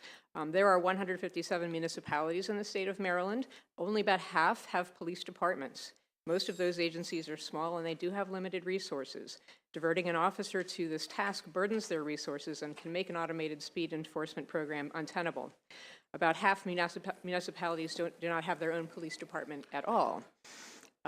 They can only participate in ASE if they partner with another agency, like Newmarket has done with the City of Frederick, at a contract cost. As a result, the basic availability for implementation of this critical safety program is inherently inequitable. Current law disproportionately perhaps reduces opportunities for small communities with higher concentrations of minority and low-income populations. The constraints of school zones disproportionately exclude these communities with no schools in their boundaries from even having automated speed enforcement at all. Consider the demographics of the communities you represent, and ask yourselves if there is equal opportunity to reduce speeds for every resident you serve. According to Zero Deaths Maryland website, speeding is one of the most dangerous driving behaviors, as we've seen today, accounting in part for 1 out of every 3 crashes. The result, the website said about 9,000 crashes, 3,900 injuries, and 93 fatalities. This is unacceptable. Speed reduction is critical for reducing these risks. Some Maryland residents are being denied the benefits of this tool simply because they lack resources to pay police officers from another town to do it. I was a police officer for 22 years, 6 as a traffic supervisor and a crash reconstructionist. I've been on these scenes, and ASE reduces the risk. I've also wasted hundreds of hours sitting with a radar gun just waiting for somebody to come through and speed. ASE is an exponential force multiplier. And police officers are not the only special people that can review these, and so it's a waste of their expertise to use their valuable time to review this administrative task. So I would urge support. Thank you. Thank you. Is John Becker with us? Okay, we'll go straight to Darrell Carrington, who has signed up favorable with amendment. Darrell. Thank you very much, Mr. Chairman, members of the committee. For the record, Darrell Carrington, Carrington Associates, LLC, here again for Census Gatso. I'd like to thank Delegate Kerr for putting this sensible legislation forward. I've read some of the opposition, and I'm actually a member of AAA, myself and my wife, and we are befuddled by opposition to such a sensible, reasonable bill. My very good friend, Senator Folden, and I had a conversation on January 31st in his committee about the fact that he is wasting his officers' resources by having them sit in front of a computer screen and click a button. I literally can train anyone to do this. It's remarkable for an organization like AAA that represents millions of Marylanders here. They haven't surveyed any of us because we would tell them that we would think that... I really would prefer for you to testify on the bill and I appreciate that. Comment on other well, the merits of the bill are very simple. It is so that we can have law enforcement do law enforcement functions such as deterring crime. The images that are seen, they're very simple. It's a very simple process to be able to train someone to do that. Census Gatso routinely comes out and trains any workers that are going to be working with our program, police officers and the like, and we take great pride in that. I think one of the things that we do is that we grow and we learn. So when we originally did this bill, we thought that it would be important for the public trust for folks to know that a sworn officer had reviewed these images. But now that we've had experience over all of these years, we know that that function is just not necessary. And the public would still have trust in this, knowing that we're training people properly to be able to review images and to be able to know that what they're seeing is true. I wouldn't have someone do this that doesn't have sight, like Stevie Wonder, but I would be able to say a sighted person will be able to do this with no problem. Thank you very much for your time and attention to this critical bill.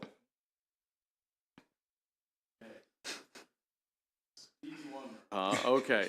First question goes to Delegate Healy. Thank you, Mr. Chair.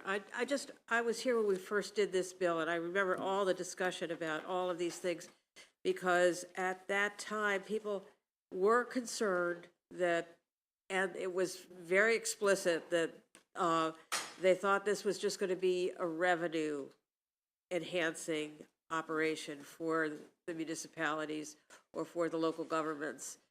And so that was, you're correct, that was part of why all these different rules were put into place. I'm not entirely sure that that concern has gone completely away. I think it has worked in a lot of places, and I think a lot of people are very comfortable with it, but there are other places in the state where they're not so comfortable with it. And so my question is, how do you, under your bill,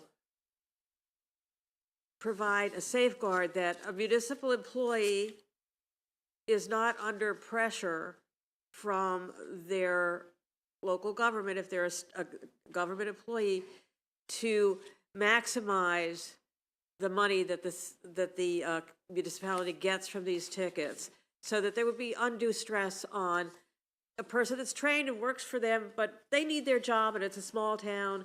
And if the mayor says, I want, to raise more money from these cameras, what is the safeguard in your bill?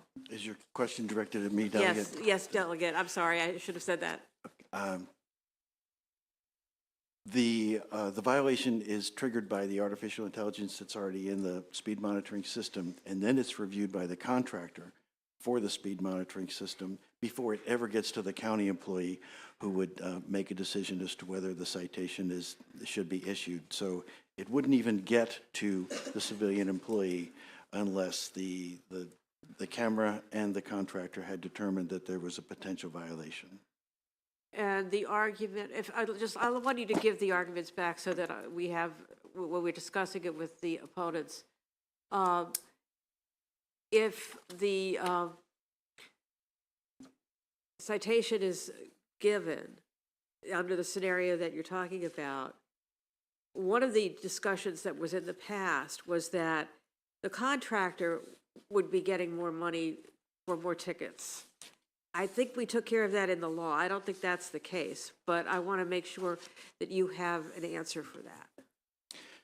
Well, there would be checks and balances and a periodic review by a third party to determine if the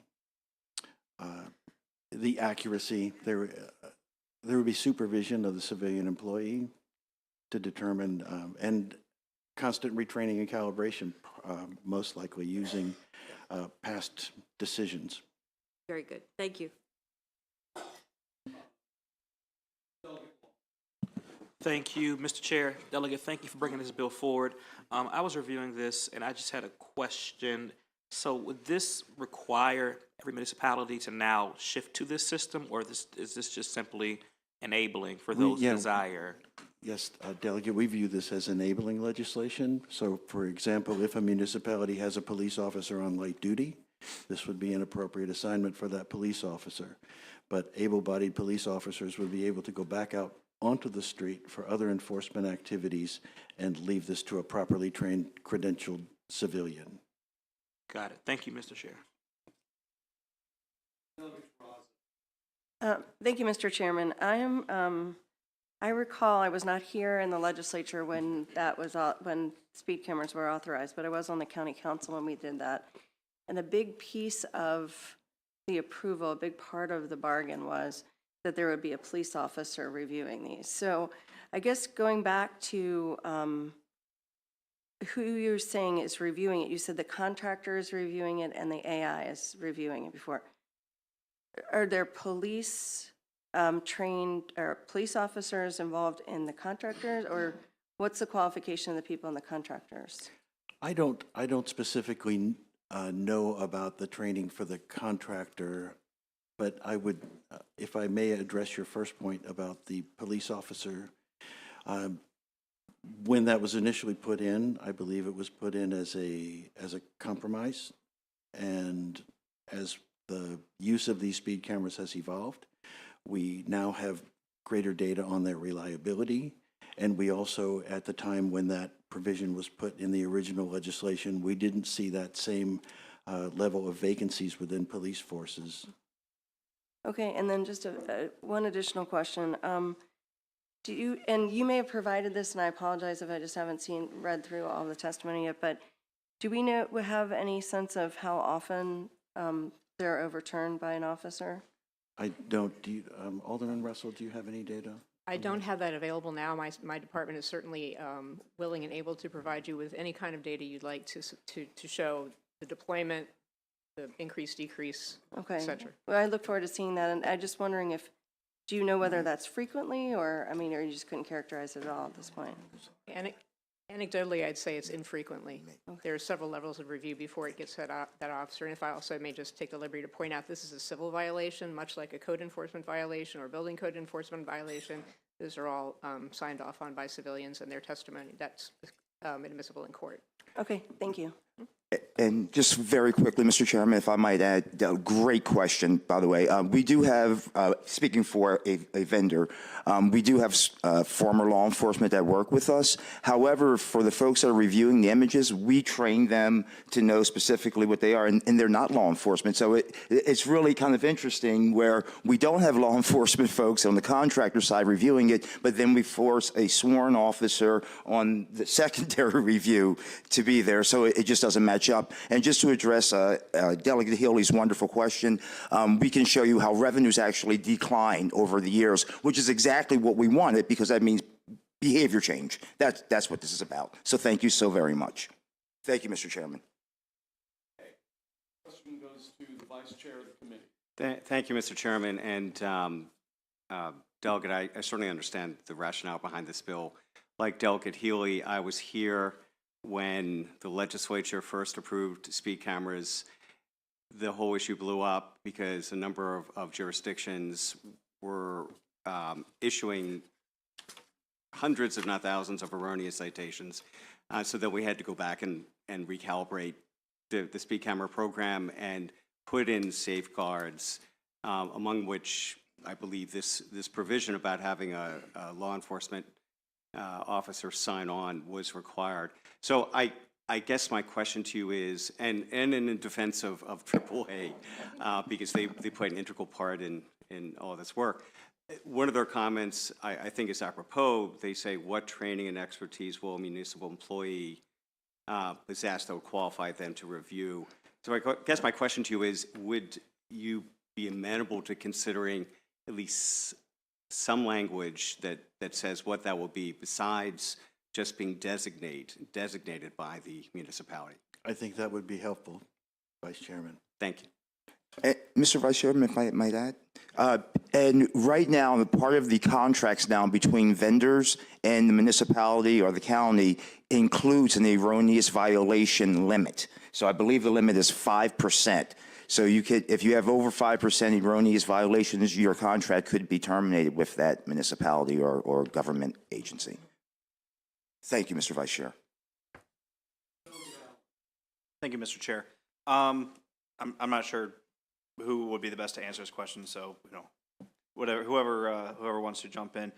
Do you know of any examples of any other jurisdictions where a law similar to this has been enacted? And if so, have any of those jurisdictions seen an increase or a decrease in the amount of citations given relative to the previous system that needed a law enforcement officer signing off? Well, I can say currently there are no agencies that can let anybody sign but a police officer. Recently, the town of Newmarket wanted to stand up a speed camera program. They were unable to because they don't have a law enforcement agency or police officers. So they contracted with the city of Frederick. We're providing off-duty officers at a cost, of course. There's time and court testimony. So there are jurisdictions, as I mentioned, half the jurisdictions in Maryland don't have police departments and couldn't have a program like this without contracting or paying for it. Right. I just didn't know if there was any other jurisdictions, any other states perhaps that had. Delegate, great question, and if you'll allow me to get back to you, I'm sure that we can give you examples from other states in which we operate. Super, thank you. Thank you. Thank you, Mr. Chair. I'll be really quick. I really like what Delegate Allen just asked, and I would appreciate that information as well to see that. Thank you. I've got a question. Mr. Carrington, you're signed up favorable to the amendment. Maybe I missed it. What amendment do you want? There were two items I spoke with Delegate Carr. He was very generous with his time and his staff's time. One was just because of the way the language is written. It's written for municipalities. However, we have counties that also operate these programs. So I wanted to make sure that the language would be inclusive of everyone. And I think that was just like just a minor tweak. Okay. Any further questions before we go to the opponent of this bill? Hearing none, let me call up Regina Ali with AAA. Thank you, Mr. Chairman. I did tell her I do love her, though. Good to see you, Daryl. Good luck to you.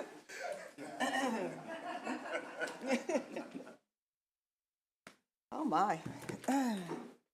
We've got a bad AAA member there, huh? Wow, right? I was going to say, Daryl, thank you and your family for your membership.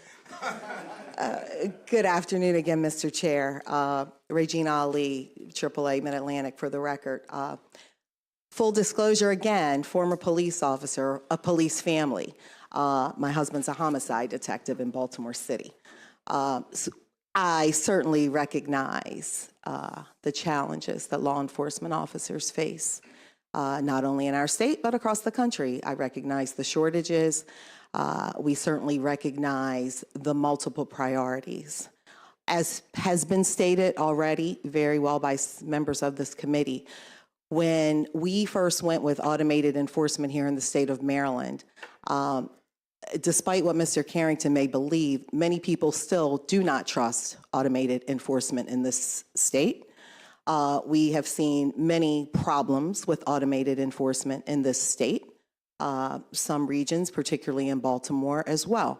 So part of AAA support, not only here in Maryland, but across the country for automated enforcement, we certainly recognize police cannot be everywhere. They can't. They can't. It's impossible. This automated enforcement, ideally, as he said, fines will go down, behavior modified. That's the goal, okay? We understand that. That's not necessarily happening. When we saw them put speed cameras on I-83 last year in Baltimore, I think it was like over 80,000 citations were issued during that sort of temporary period, or trial period, I should say, warning period. But many people still do not trust automated enforcement, and it's our strong belief that having a police officer review that is key to the credibility of the automated enforcement system. It's simply that simple. Again, I understand what they're saying about some municipalities don't have police departments. Well, guess what? These programs are supposed to be part and parcel with a police department. Education, engineering, enforcement. So that's how the law was intended. And for that reason, AAA opposes this legislation. Thank you. Thank you, Mr. Chair. And I apologize, I missed the very beginning of the proponent's testimony because I was in another committee. Could you of just, mine? No, of the Oh, proponents. the Sorry. proponent. Oh. Could you just walk us through the image that the officer views when they're trying to approve or disapprove of one of these citations? Sure. So as Mr. Carrington said, the initial image is viewed by a contractor, and then a police officer reviews it and signs off on that. I don't know to what extent the training is. Trust me, we had issues even with the contractors reviewing them, to be honest with you. We want this to be a transparent process for motorists, that they can feel comfortable that there's no sort of conflict of interest with a municipality wanting to generate more citations than are actually legit. So. But the image itself that either the contractor or the police officer reviews, is it basically just the car going through a particular area at a certain speed? It is, but it's not quite that simple, and I'll tell you why. So we had a AAA tow truck that was cited in Baltimore that was stopped. That was stopped. It wasn't moving. And it was stopped and cited, and a citation was issued for a moving violation that didn't even occur. So I don't know to what extent, and I appreciate Delegate Kerr, and we had a chance to speak prior to the hearing. You know, my concern is what training would a civilian have to help discern that? Well, I guess I would turn it around. What training, since I know that you have a lot of experience in law enforcement, which I greatly respect, what training do law enforcement officers have or need to be able to identify, for example, if a car on a video is moving or not? That's a fair question, but I'm going to say that most police, as part of their training, do have a traffic safety training as well, and then they may have other training, obviously, beyond that.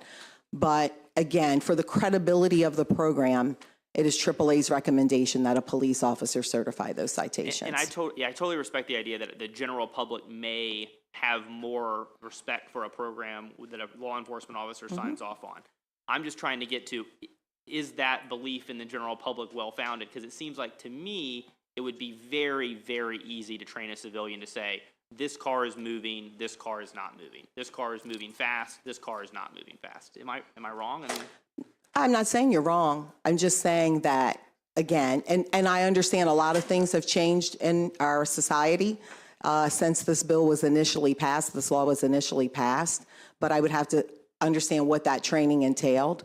And again, we want the programs to be transparent and accurate and credible. Okay, awesome. Yeah, and if there's any training you're aware of that police officers do take that's relevant to viewing this footage, if you could send that to us, that would be really awesome. Happy to look into that for you, sir. Thank you, Mr. Chair. And while you were up here, I just checked, and I just finished paying my dues. Thank you, Delegate Holmes. Something was brought up that raised a question in my mind. What do municipalities do if they don't have a police force? How does that work?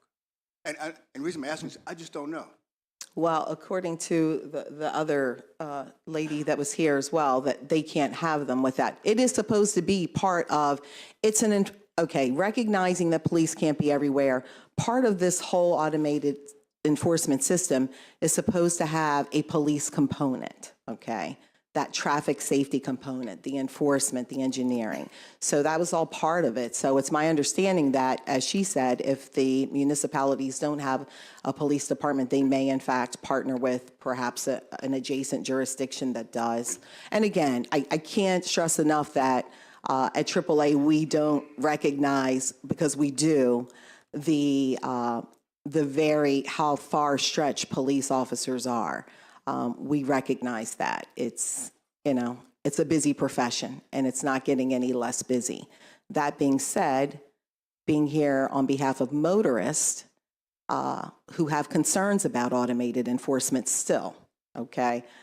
I don't know what Mr. Carrington thinks, but they do. There's still a lot of issues with people not trusting automated enforcement. So the answer is they have to coordinate with another jurisdiction, what you're saying? It's my understanding, okay, thank sir. you very much.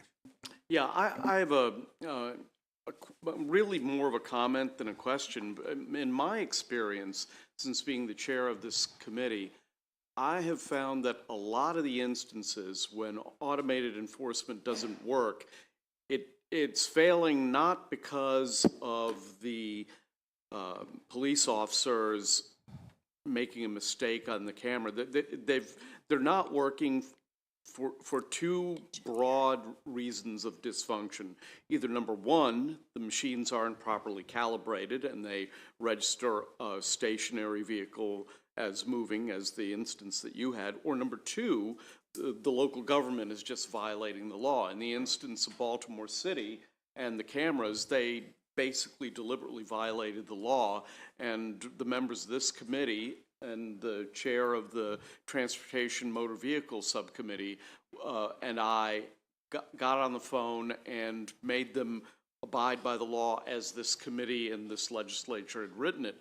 I don't think I've ever heard of an instance where an automated camera failed because of the error of a police officer with a photo. Am I wrong there? I mean, I don't know. I don't remember hearing of an instance where a citation was inappropriately sent because a police officer or an employee made a mistake. It's always been calibration issues and local government operating issues. Yeah, yes, sir. There have certainly been a lot of issues we saw not too long ago, and you're right about Baltimore City, and grateful for this committee for helping rectify some of the issues that we were seeing there that were blatantly just wrong on so many levels. And as you know, their program was shuttered for over a year as a result. That being said, even not too long ago, I think when they first rebooted their program, there was some sort of an issue with the citations being sent. For the most part, they have been administrative errors or engineering errors. And again, which is why at AAA, we like to have a law enforcement component, police working with the engineers as far as the placement of those cameras, as well as the final review. let me ask the question very specifically then. Has there ever been an instance where an inappropriate fine was sent because a police officer or an employee looked at a photograph and made a mistake? I honestly can't answer that. I don't know. It wouldn't surprise me. I don't know. Okay. I don't know. I can't answer We that. have, Excuse me, take sir? over. Pardon me? Oh, that. Well, yeah. Well, that's true. But I wasn't sure if that was the same thing you were asking. The tow truck example, I mean, usually these photographs have like a marker of what the speed was. And that would have been a machine error because a police officer would have seen 75 miles an hour when in fact the vehicle was stationary. So that doesn't seem like a human error. That seems like a machine error to me. There were a few of those too, not even just the AAA tow truck. There were quite a few, and I can't remember the exact location in Baltimore, maybe Cold Spring, depending on the size of the vehicle and the placement of the camera, where there were some erroneous citations that were issued. I have to take off for a few minutes. Vice Chair is going to take over. Thank you. Thank you. Delegate Tarassa? Thank you, Mr. Vice Chairman.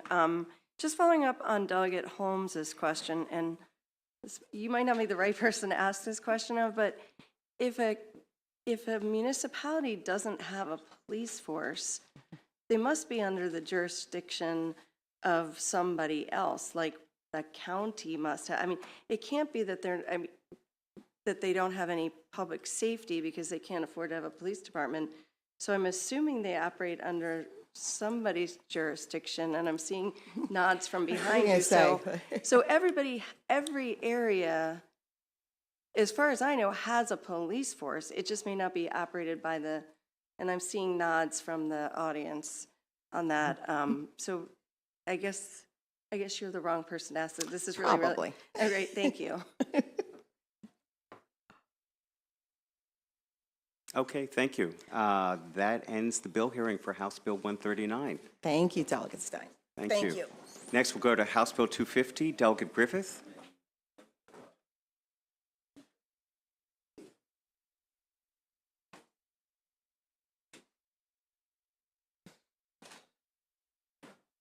Welcome, Delegate. You've got 4 minutes.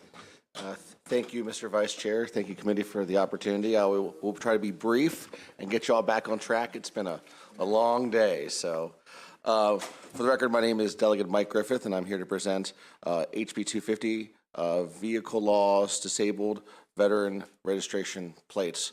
As some of you may know, right now, if you have 100% military disability rating, you get not only free registration, but registration plates that say disabled veteran on those plates.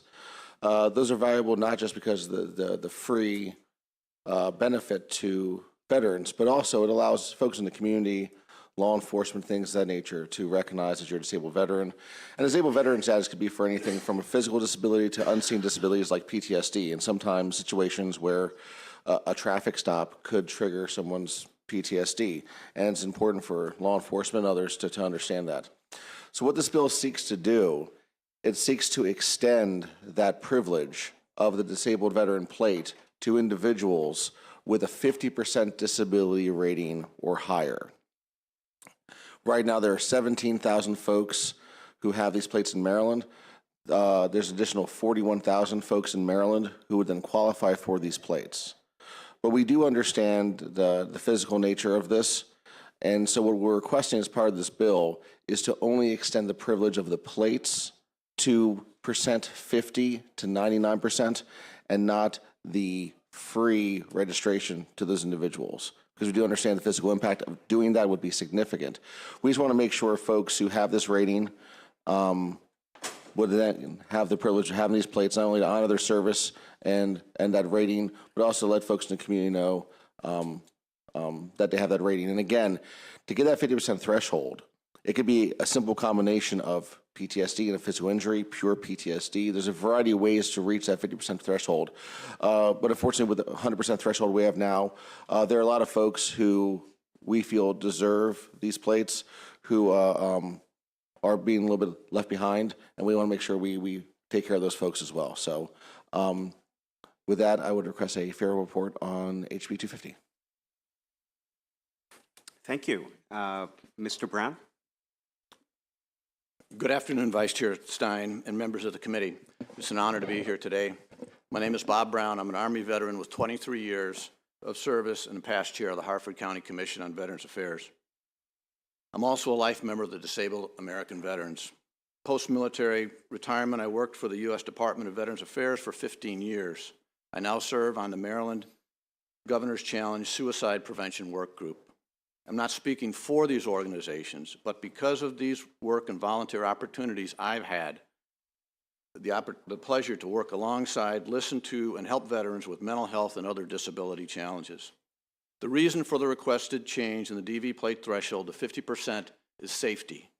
Safety for the first responder or another person approaching the vehicle, safety for the veteran in the vehicle, and safety for the general community. We are not requesting a change to the fee structure, but the opportunity for additional veterans to apply for the plates. In the VA's general rating formula, a veteran with a 50% disabled rating may have difficulty understanding commands, impaired short-term memory, mood swings, and impaired judgment. Panic attacks and impaired judgment may be caused by a triggering event resulting in an unsafe situation. The DV plate will alert the person approaching the vehicle that the occupant may be in a state of distress and determine the best course of action. It could save a life.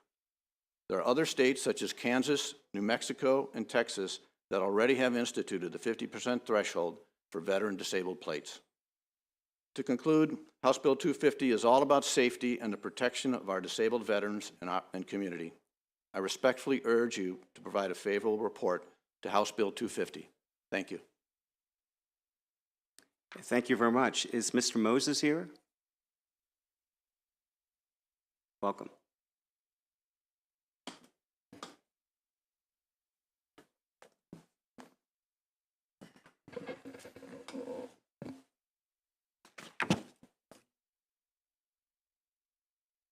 Good afternoon, Chairman, Vice Chairman, and honorable committee members. My name is Mike Moses, a member and director of the Maryland Military Coalition and a resident of Charles County, Waldorf, Maryland, and a Vietnam veteran. Many veterans after serving the Vietnam War, Persian Gulf, Iraq, Afghanistan conflict have struggled when they come home. Transitioning back to a civilian life is by far the biggest battle. During that changeover, veterans worry about bills, food, and small things, PTSD, and suicide. On countless occasions during the transition, the home population expresses their appreciation statements of gratitude like, "Thank you for your service." In addition, there are benefits from the federal and state government, though some are with restrictions. One particular limitation is the state pertaining to honorable our veterans is the one that allows only a veteran with 100% disability free registration for all license fees. As a former VSO in Southern Maryland area, I have coached veterans using the e-benefits and VetPro process addressing. I see the state of Maryland, there are 38,161 veterans who have received rating of at least 50 to 90% disability according to the U.S. Department of Veterans Affairs, who should be given the preference. Let us continue to articulate our thankfulness for their service with a positive reception of the HB 250 requests for the modification of vehicle laws pertaining to the disabled veteran registration plates that the administration may issue a disabled veteran registration plate in a recognition of the veteran owner's military service-related injuries to an individual who is at least 50% service-connected disabled veteran, as designated, classified by the U.S. Department of Veterans Affairs. I ask for your favorable response. Thank you very much. We do have a few questions. First, Delegate Healy. Thank you very much. I'm very interested in this bill, and I thank you for bringing it. It's a simple question. This is the Disabled Veterans Organizational plates. It's not like the one with the little handicap symbol on it. It's a different thing, right? It just simply states disabled veteran. Okay. And again, just to emphasize, there is no physical note on this bill because we're not extending the free portion to that 50 to 99%. Yeah. So it's just, they have the ability to get these plates. But yeah, it does not have the handicap symbol on it, just the words disabled veteran. Gotcha. Thank you. I appreciate that. Thank you. Delegate Allen. Thank you, Mr. Chair. I honestly don't have a question. I just want to thank you for bringing this forth. And I just want to state for the record, as a veteran myself and a member of the House Veterans Caucus, the legislative review team reviewed this bill and came back with a favorable report. Thank you. Isn't that so? That is so. It was unanimously supported by the Veterans Caucus. Thank you. Thank you. Okay, thank you very much. That ends the bill hearing for House Bill 250. Thank you very much. Next, I'd like to welcome Thank you, Mr. up Vice Chair. Delegate Charles.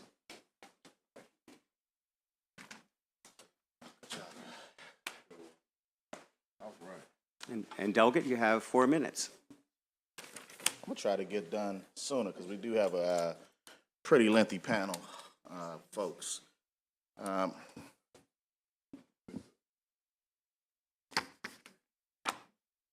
right. Good afternoon, everyone. Vice Chair Stein for the moment. And for the rest, the Environment and Transportation Committee, for the record, my name is Delegate Nick Charles, and I'm here in favor for House Bill 252, State Highway Administration, Highway Cleanup Records and Reporting. This is the second time I've come before this committee in reference to this bill. Last year, we were not able to get this bill out, and I'm hoping we can do so this year. It's a simple bill, but for a very controversial issue. Stuff that we're seeing every single day in our communities, trash, all up and down state roads, overgrown grass, all up and down state roads, yet we have no understanding of the schedules. We have no understanding of how the dollars are being pushed around into the specific district offices, and that's what this bill is requesting. It's asking that MDOT give us the information so that we can be prepared to have these conversations with our constituents. As of right now, we have no idea when the grass is going to get cut. We have no idea when the trash is going to be picked up. Just this past summer, there was a story on the news that addressed the same concern. As folks drove down towards Charles County, they saw grass growing at rapid rates without being cut down the roads of Prince George's County portions of state roads in District 3. But as soon as it got to the Charles County line, the grass was cut. The grass was cut. But on the Prince George's County side, it wasn't. And what that spurred was a lot of conversation with MDOT as to what are we doing about this? What can we do? And I asked some questions, and I'm just going to give you a couple of stats because it triggered the conversation of a lot of the community in Prince George's County. We've been having monthly meetings with MDOT District 3 office to address this concern. But let me give you just a couple of breakouts, and this will probably be as startling to you as it was to me. In the MDOT District 3 office, there are 4 particular breakout offices: the Upper Marlboro shop, the Fairland shop in Montgomery County, the Laurel shop in Prince George's County, and the Gaithersburg shop in Montgomery County. And that's in order of the amount of lane miles. Upper Marlboro shop has 980 lane miles. Fairland Montgomery County shop has 844. Laurel has 817, and Gaithersburg has 783. Yet out of all of these breakouts showing the Upper Marlboro shop has more lane miles, they've got $5.5 million in comparison to the Fairland shop that has 136 less lane miles. They're getting $5.8 million, $300,000 difference in terms of the amount of dollars being distributed to one of the Prince George's County shops versus a Montgomery County shop. This here issue is a prime reason as to why Prince George's County roads and other roads throughout the state are not getting the services that they are required, because the dollar distribution is not accurate. If we're looking at maintaining these roads based off of lane miles, we need to understand that those dollars are going to the proper places so that we don't have the issues that we're looking at right now. I'm hoping that you all will look at this bill and give us a favorable vote. You'll hear from a lot of constituents, not just in my district, but constituents from across the state. This bill has gotten response from not only Democrats, but Republicans, and from folks all over the state of Maryland who have had this issue. And I'm looking forward to working with the governor's administration to come up with a fair and equitable way forward. But thank you, Mr. Chair. And I did take all my time, didn't mean to. No problem. Thank you, Delegate. Next, I'd like to call up Judy Allen Leventhal. Is Ms. Allen Leventhal here? Okay, we do have a number of virtual witnesses. First, I'd like to ask Mayor Sarah Franklin to present.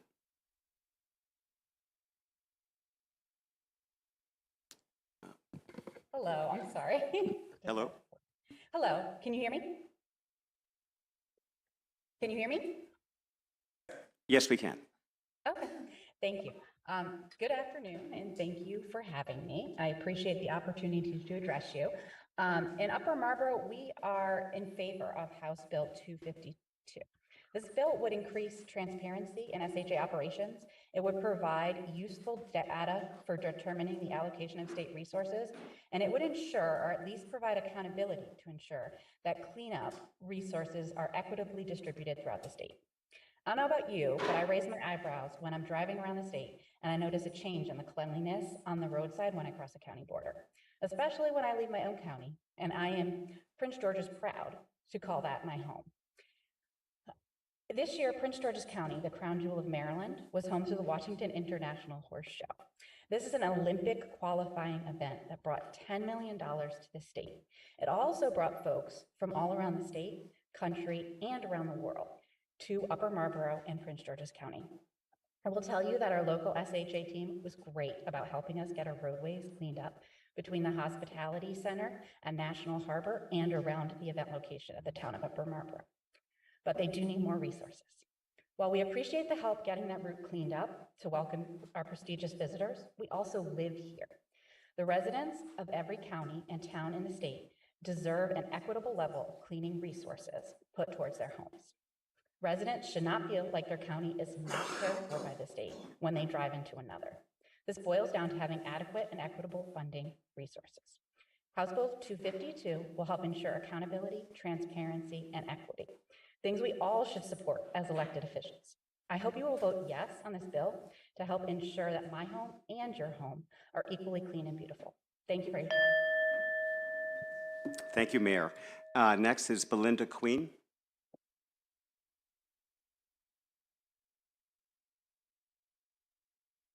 You're on mute. Yeah, let me unmute second. Thank you so very much. Let me start by saying thank you for the opportunity to speak, even though it's been a long wait for residents. I want you guys to take that into consideration because we would love to speak and be at these hearings, but the timing of them is really hard when you put 1 o'clock and we have to wait. That's so very important because we don't want to discourage our residents from speaking. And the process you have is very discouraging. So I just want to say that I am very much in favor of this bill. It's very important, as Delegate Charles and as the mayor has already said, Mayor Franklin, it's important to the residents of Prince George's County. I live in the Capitol Heights area of Prince George's County, and it's a shame to see our streets. It's a shame to see the state highway. Just the day I came from Fort Washington, it's a shame to see all the trash on the side of the road. But yet earlier I was in Greenbelt, and it's different. We deserve better. We deserve more. I deserve, whether I'm driving through Montgomery County or whether I'm driving down in Anne Arundel County, no matter where I'm driving, to see good streets throughout Prince George's County. And this bill is definitely needed. We need to know the schedule. We need to know when the areas are done. We need to know that in Prince George's County, every part, we are getting a fair treatment and an equitable treatment. And that's one of the problems we do have. You see something done in North and you won't see it done in Central. And I live in Central part of the county. Or you see something done in South and you won't see it in Central. All of that have to stop. We all pay tax dollars. We all live here. And we all need to see fair treatment. And as Delegate Charles stated once before, which is so important, you guys, this bill didn't go last year, but trust and believe we're watching you. We send you guys to Annapolis to make decisions, legislative decisions that are for the people. This bill is for the people, and you need to do your job. If you no longer can do your job, you may need to find something else to do. So I'm asking you, and matter of fact, I'm insisting for the people to support this bill. Thank you. Thank you very much. Next, Akila Parks.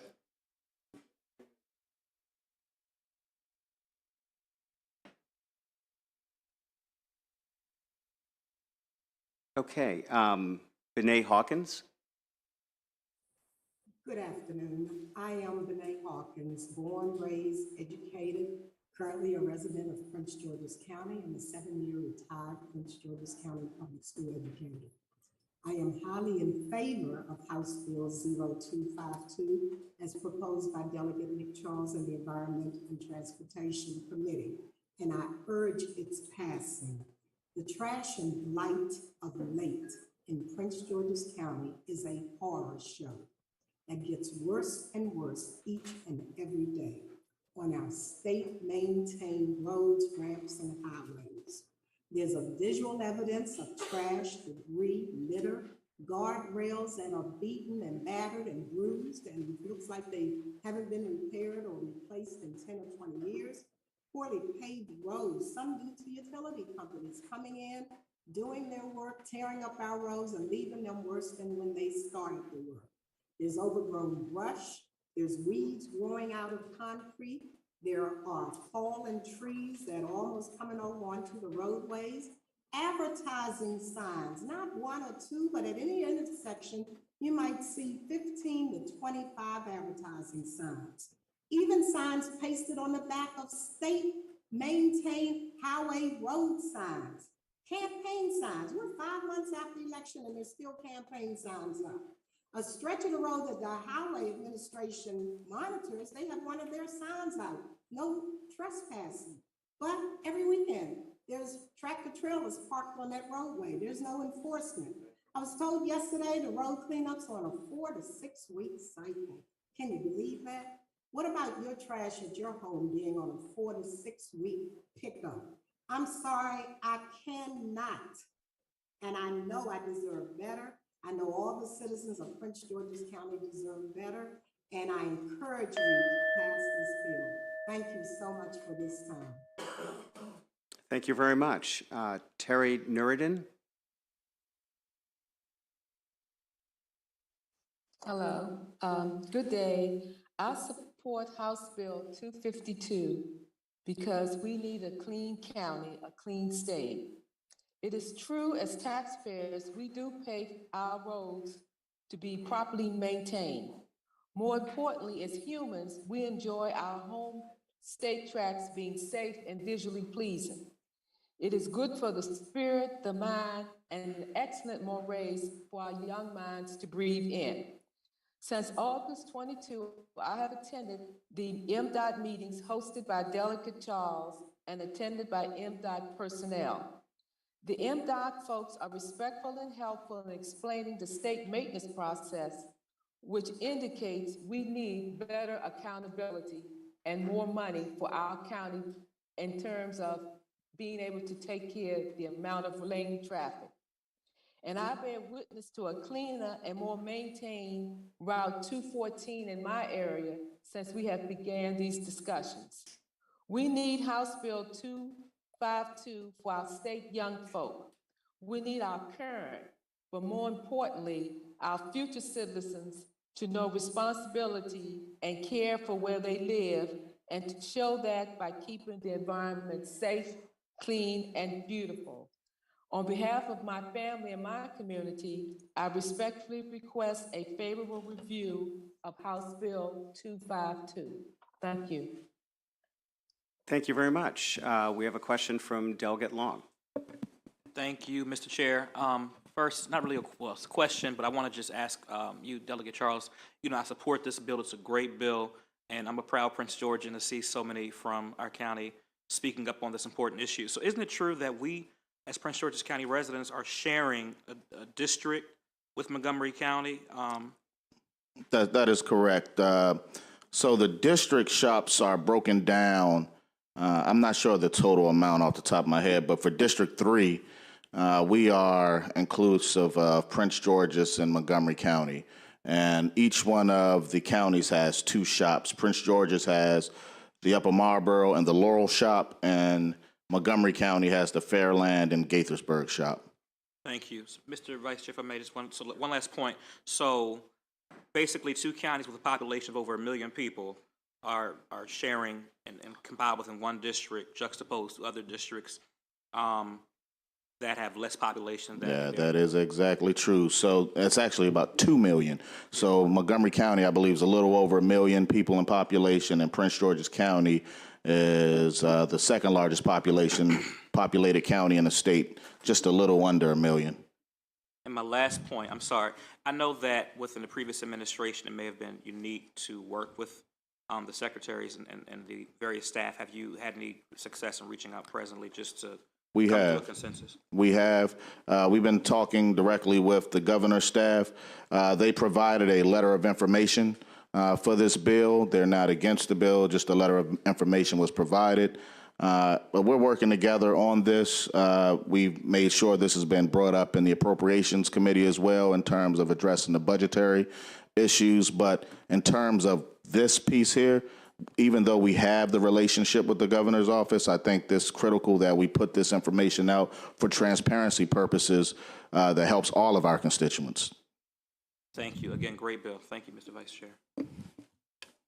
Thank you very much. That ends the hearing for House Bill 252. Thank you, Delegate. And next we'll move on to House Bill 262. Delegate Foley.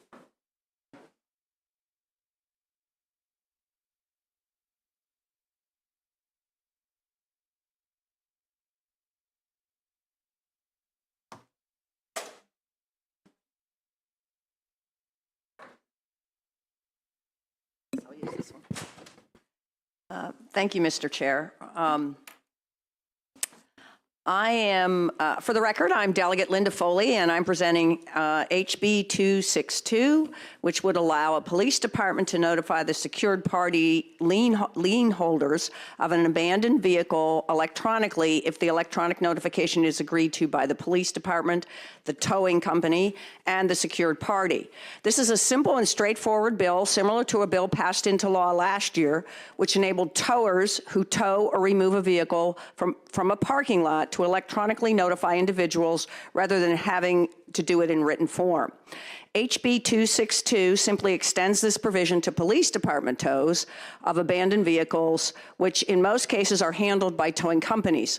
Currently, a police department is required to notify the owner of any secured party and the insurer of record by certified mail return receipt requested in Baltimore City and Montgomery County, and by first-class mail within 7 days elsewhere. This process is followed to provide proper notification to all parties to reclaim the vehicle. Electronic notification would only occur if it is agreed to by the police department, the tower, and the secured party. Allowing for electronic notification streamlines the process, saves money, and serves to resolve matters more quickly with respect to abandoned vehicles. Today, most transactions can be handled electronically, from the purchasing of a home, securing a loan, and submitting applications. Authorizing electronic notification in these matters makes sense. We are in the 21st century, and it is only fair to provide electronic notification of a lien, just as other forms of communication are already electronic. This legislation has been discussed with the Maryland Bankers Association, the Maryland Chiefs of Police Association, and the Maryland Sheriffs Association. The bankers have no concerns, and the chiefs and sheriffs support it. Representatives of the Towing and Recovery Professionals of Maryland are signed up in support of this bill, and they can respond more specifically to questions about this bill and the current process. I urge the committee to give HB 262 a favorable report to modernize and streamline this notification process. Thank you. Thank you. Who would like to go next?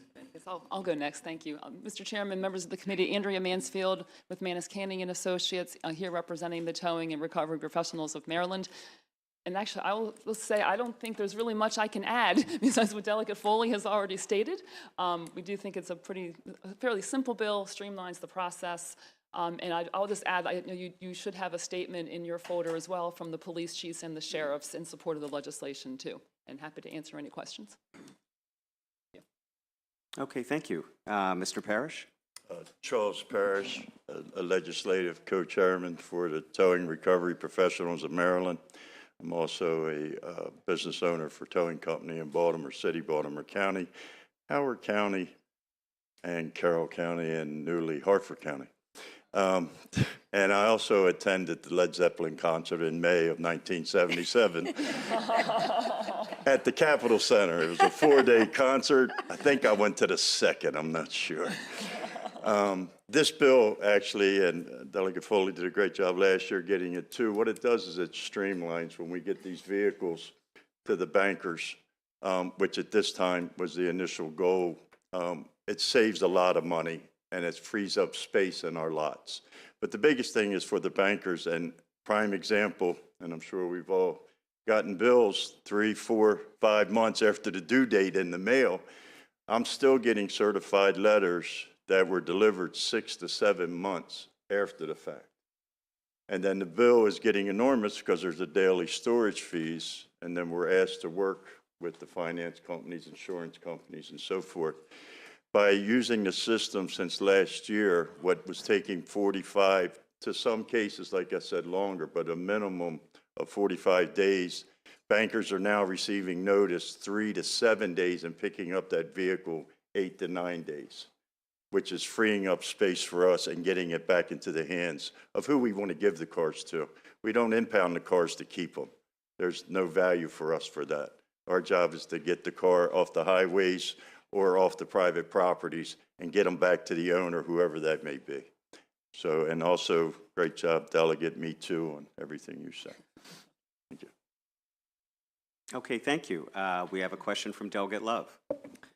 Thank you, Mr. Chair. Delegate Foley, I've heard the bankers mentioned a couple times. I don't see anything from them here. Can I assume that they're fine with this? Yes, they are. We did check with them, and they haven't submitted any testimony, but they don't have an objection to this. Okay, thank you. Okay, thank you. Any further questions for sponsor or the witnesses? All right, seeing none, that concludes the bill hearing for House Bill 262. Next, we'll call up Delegate Long for House Bill 311.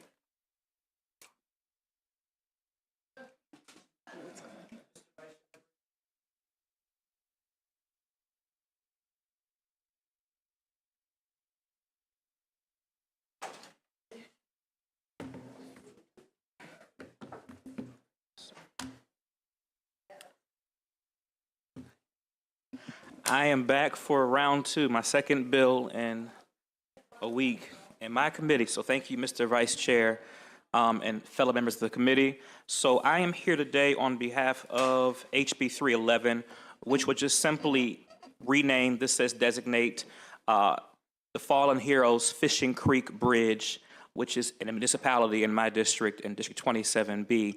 And I have the mayor of Chesapeake Beach here with me, Mayor Pat Mahoney, that will go further and explain. Thank you, and good afternoon, honorable delegates. It's an honor to be here. I'm Pat Mahoney, the mayor of Chesapeake Beach. I'm asking for your support on House Bill 311. A huge portion of our town population is retired or active military, first responders, and peace officers. We are a patriotic town. I like to describe Chesapeake Beach this way, and I do hope you all come down and see us. As you drive down that road into town, you see the American Legion on the left, flags waving. Straight ahead is the beautiful vision of Veterans Park on the Chesapeake Bay, home to World War II Honor Roll and the Vietnam War Memorial. If you take a left at the bay, you'll see North Beach Volunteer Fire Department, home to over 100 volunteer first responders. Take a right at the bay, into the center of town, we have boating, fishing, crab houses, a water park, a resort, and 3 gaming establishments. These establishments bring hundreds of thousands of Marylanders every year who cross Fishing Creek Bridge to enjoy the amenities that we have to offer. 94% of our visitors are from across the state of Maryland. Fire trucks, ambulances, police vehicles also cross this bridge every day as well.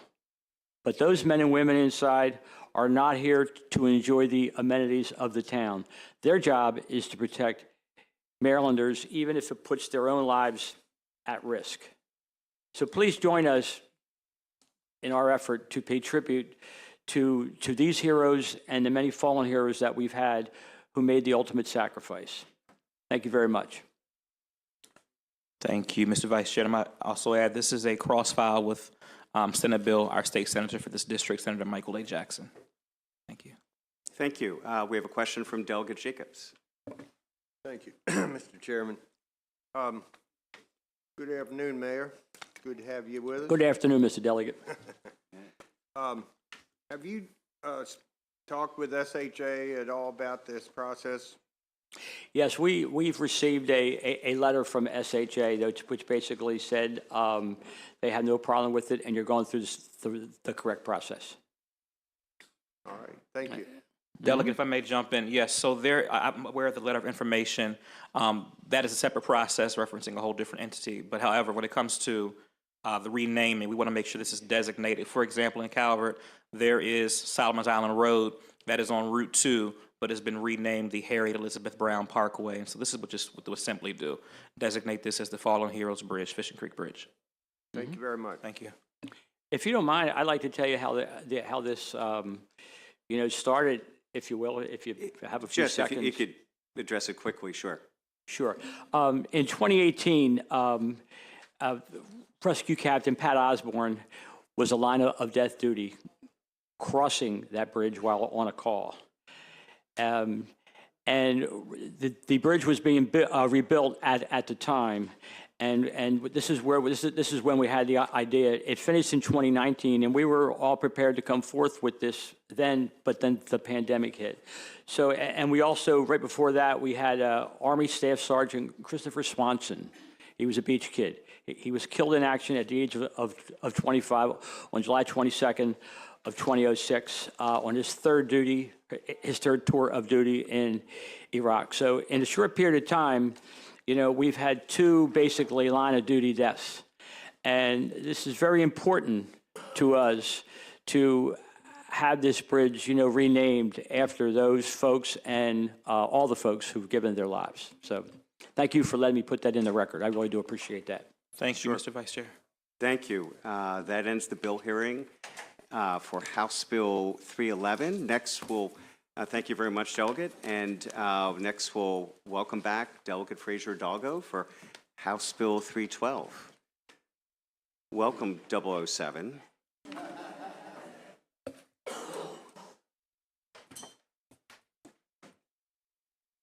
If it pleases the committee, may I bring up my panel?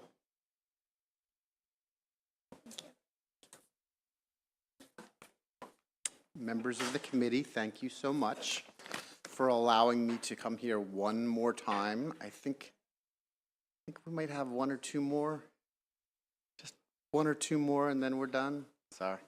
Anyway, thank you very much for allowing me. I think I'm the last bill, right? So I'm going to start off with telling you how quick I'm going to be, and all of you are going to be like, God, I hear that all the time. Everybody talks about how quick they're going to be, and then they drone on for an hour and a half. So I will say that, so HB 312, you heard last year, right? So we have a VEEP. We have a VEEP program, the emissions program, and all of you know that unless you drive an electric vehicle, you are paying $14 every 2 years to ensure that that vehicle passes certain tests and falls within the confines and makes certain that we are polluting the environment the least possible amount we can. With that said, we are still polluting the environment. I think that's important to note. But what's interesting about the VEEP program for many of you is that you pay the $14 and you have to pass a test. There are many, many vehicles that don't have to pay the $14. And they don't have to pass a test. So all this bill does, which is a retread from last year, it says that all vehicles, with some exceptions, have to at least pay the $14. Now, we understand that in many cases, your car is not capable of passing without an extraordinarily amount of money being used in order to pass the VEEP testing. So we say if your car is a historic vehicle or an antique vehicle, that you don't actually have to show up and you don't have to pay the $14. So what this bill does is says, okay, fine. You can't actually pass the test without putting in a lot of money, but the least you can do is pay the $14, since you don't actually have to pass the test like everybody else does. Everybody else has to do both. This just says pay the $14 and get out of jail free, which I want to remind the committee that that's not the case, and specifically across the country. Across the country, specifically in the state of California, you have to pass the test. You can't have a 25-year-old car and go, well, I can't pass the test. I'm sorry. They're like, well, that's not my problem. We'll give you an extension for 30 days, pass the test. We'll give you another extension. They give you, I think, up to 3 extensions for a total of 90 days, and then you got to pass the test. We're not doing that in the state of Maryland. I know how tough it can be when we start talking about California. So we're not doing that. We're just saying pay the $14. So that's the extent of it. I'm happy to take questions. There are a few amendments on the bill just to make sure that it's crystal clear that historic vehicles, antique vehicles, and diesel trucks below 10,000 pounds also have to pay that $14. Diesel trucks or big heavy trucks, the semis, the Class 8 vehicles, above 10,000 pounds aren't subject to the program, or don't have to pay the $14 at all because they have their own program. So, and I have my expert witness here, just in case anybody has any questions about SOx or NOx and particulate matter and what diesel fumes look like and or what gasoline and all the rest looks like. We have a question. Delegate Boyce. Oh, I'm sorry. I thought your expert was going to speak first, but I'll ask the question. Thank you for bringing this back. I do like this bill. I just want to be clear, and maybe your expert can answer this question. And I do my test by the 22nd of February, if one does not pass the test, what are usually the contributors, and what is usually the cost to kind of fix the issues? So, do you know that? I have a general idea. If you know, you're welcome to jump in. I only know the causes. Okay. So depending on the age of your vehicle, sometimes there's issues with the catalytic converter and other issues. In most cases, most pass. There is an extension given for them to rectify the issue, but there are exemptions that are given. So if you try to pass on several occasions, I think that the VEEP and the MVA can actually exempt you and let you go. I think there's a limit to the amount of money you have to spend. Yeah. If you spend, I don't know what the level is. I can't remember, but it was like if you get up to that dollar amount, they don't make you spend more money. Right. So like if you would one have to get a new catalytic converter, for instance, in order to pass an admissions test? I don't know. I doubt it, because catalytic converters are upwards of $1,000. They're very, very expensive. So Oh, yeah, I that would know. probably They're be stealing them. That's Yeah, people are. That's no. exactly right. They're stealing them because of the metals that are in there. I just want to make one point. Certainly, isn't it so? But one concern is that I think even if someone can't pass the test, would they still be recorded as someone or a car admitting more than a normal car? So in other words, are we collecting data anyway? No, I mean, it doesn't affect the current program in any way whatsoever. All it says is that if you are not in the current program because of a variety of reasons, like you drive a diesel truck or you drive an old car, if you're not subject to the program, you're still not subject to the program. You just have to pay $14. You just have to pay $14. It's $7 a year. Yeah. For the right to pollute, basically. Yeah, I guess I just have somewhat of a concern that we wouldn't be taking all that information anyway. I wish you hadn't said it quite that way, because Yeah. I know one member of the committee who said, by facial expression, right to pollute. Right. Yeah. So I mean, I think it would be, isn't it so that it would be nice to capture all the information to get a better idea of what the pollution is versus not. Absolutely. Okay. And Anna here put together some really cool charts which I'm happy to get you, which specifically shows in bar graphs what the different classifications of vehicles actually do emit. And it is absolutely staggering. Yeah, I'm like happy my to share it with you. 14-year-old car. Your 14-year-old car's fine. Oh, okay, I'm not gonna. Okay, we have some questions. Thank you, Mr. Chair, and thank you, Delegate Frazier Hidalgo, for bringing this bill. I think it's a great bill. The exemptions also include ZEVs, right? Zero emission vehicles. Right, they, in the program, again, the only thing that this does, it leaves the program completely alone, it just charges $14 to those. Right, so it would also charge $14 to owners of ZEVs. That is not in the bill. Okay, because it says that they're exempt from the vehicle emissions program. They are.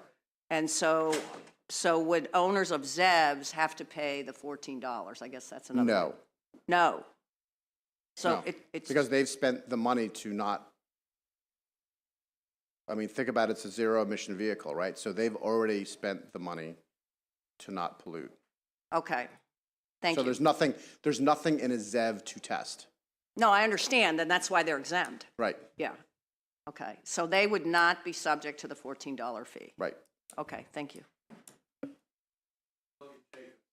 Sorry, Mr. Chairman, I was a little mixed up there for a second, but Delegate Frazier Hidalgo, I just wanted to get some clarification. So if you have a county that's does not require these inspections, what this legislation would do would then put a $14 fee on the citizens of that county that are currently exempt?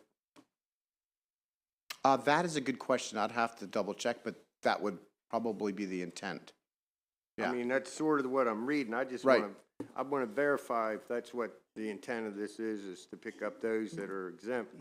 Yeah, the intent is to, the revenues go specifically into the Strategic Energy Investment Fund, and they're put into a separate kind of bucket, if you will, that is used specifically for electric vehicle infrastructure promotion. So the objective of the bill is to try to get people to understand that when they're driving their gas or diesel emitting vehicle, that they are doing damage and they are costing everybody and I don't want to go too much into it, but emergency room visits, asthma, all of the things that we know that this committee has gone over so many times. So yeah, just because you can't comply, because you don't have to comply because you live in a rural county, doesn't mean that you're not polluting when you're driving. So yeah, you should pay. It's $7 a year. I just want clarification, that's Okay. all. Thank you, Delegate Jacobs. Thank you, Mr. Chair. Hello. Did you say, Delegate Frazier Hidalgo, that you had amendments? I do have some amendments. And just are to- they forthcoming? Yeah, they should be. They're just clarifying amendments. Okay, because to- I don't see them. I'll get them to you. Essentially, the amendments make it clear that historic vehicles and antique vehicles have to pay. They don't have to pass. And diesel trucks below 10,000 pounds also have to pay.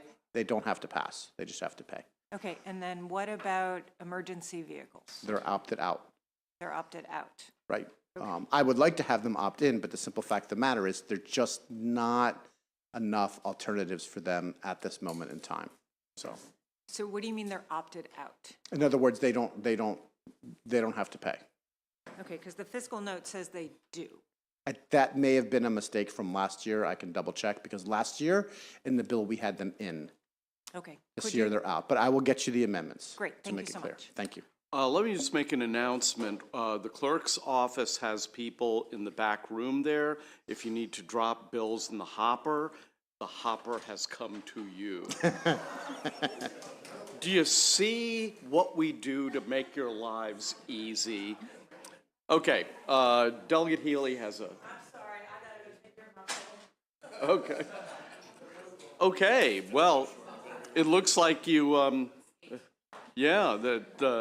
Saved by the Bell. So, Would you like to say in any case, thank you very much for your testimony. I'm sorry I missed most of it, but I was otherwise tied up. I do want to I do want to make sure that I give a shout out to Anna sitting next to me. Yeah. Anna is one of my interns who is absolutely brilliant and put together, the reason she's up here is because she was able to put together a really cool chart on exactly what Are all these, vehicles did you do. upload these to the file so we can? I don't look know at if we uploaded them, but we'll make sure everybody gets them. And it's a really good breakdown of particulate matter and NOx and SOx and what different vehicles do. You should probably try to upload them because we don't want to use paper unnecessarily. That's good. Oh, and one piece to Delegate Love, also motorcycles are exempted. I forgot to mention that, but you'll get the amendments. Okay. Thank you. So, any announcements before we adjourn here? Okay, we've got Delegate Love has an announcement. Thank you, Mr. Chair. The Motor Vehicle Subcommittee will meet at 3:45, 3:50? You'll need a little more time, Jay? 3:55? All right, that's going to drive me absolutely batty. Let's say 4 o'clock. 4 o'clock, be on Zoom, please. 4 o'clock. I did. Any other announcements? Delegate Holmes. This is just a protocol, Mr. Chair, for the General Assembly in concept. When the Vice Chair or the Speaker Pro Tem sits in leadership role, they are referred to either as the Chair or the Speaker, not Vice Chair or Madam Speaker Pro Tem. Thank you, Mr. Chair. Okay. Okay. Thank you very much. And if there are no announcements for the good of the order, we're adjourned.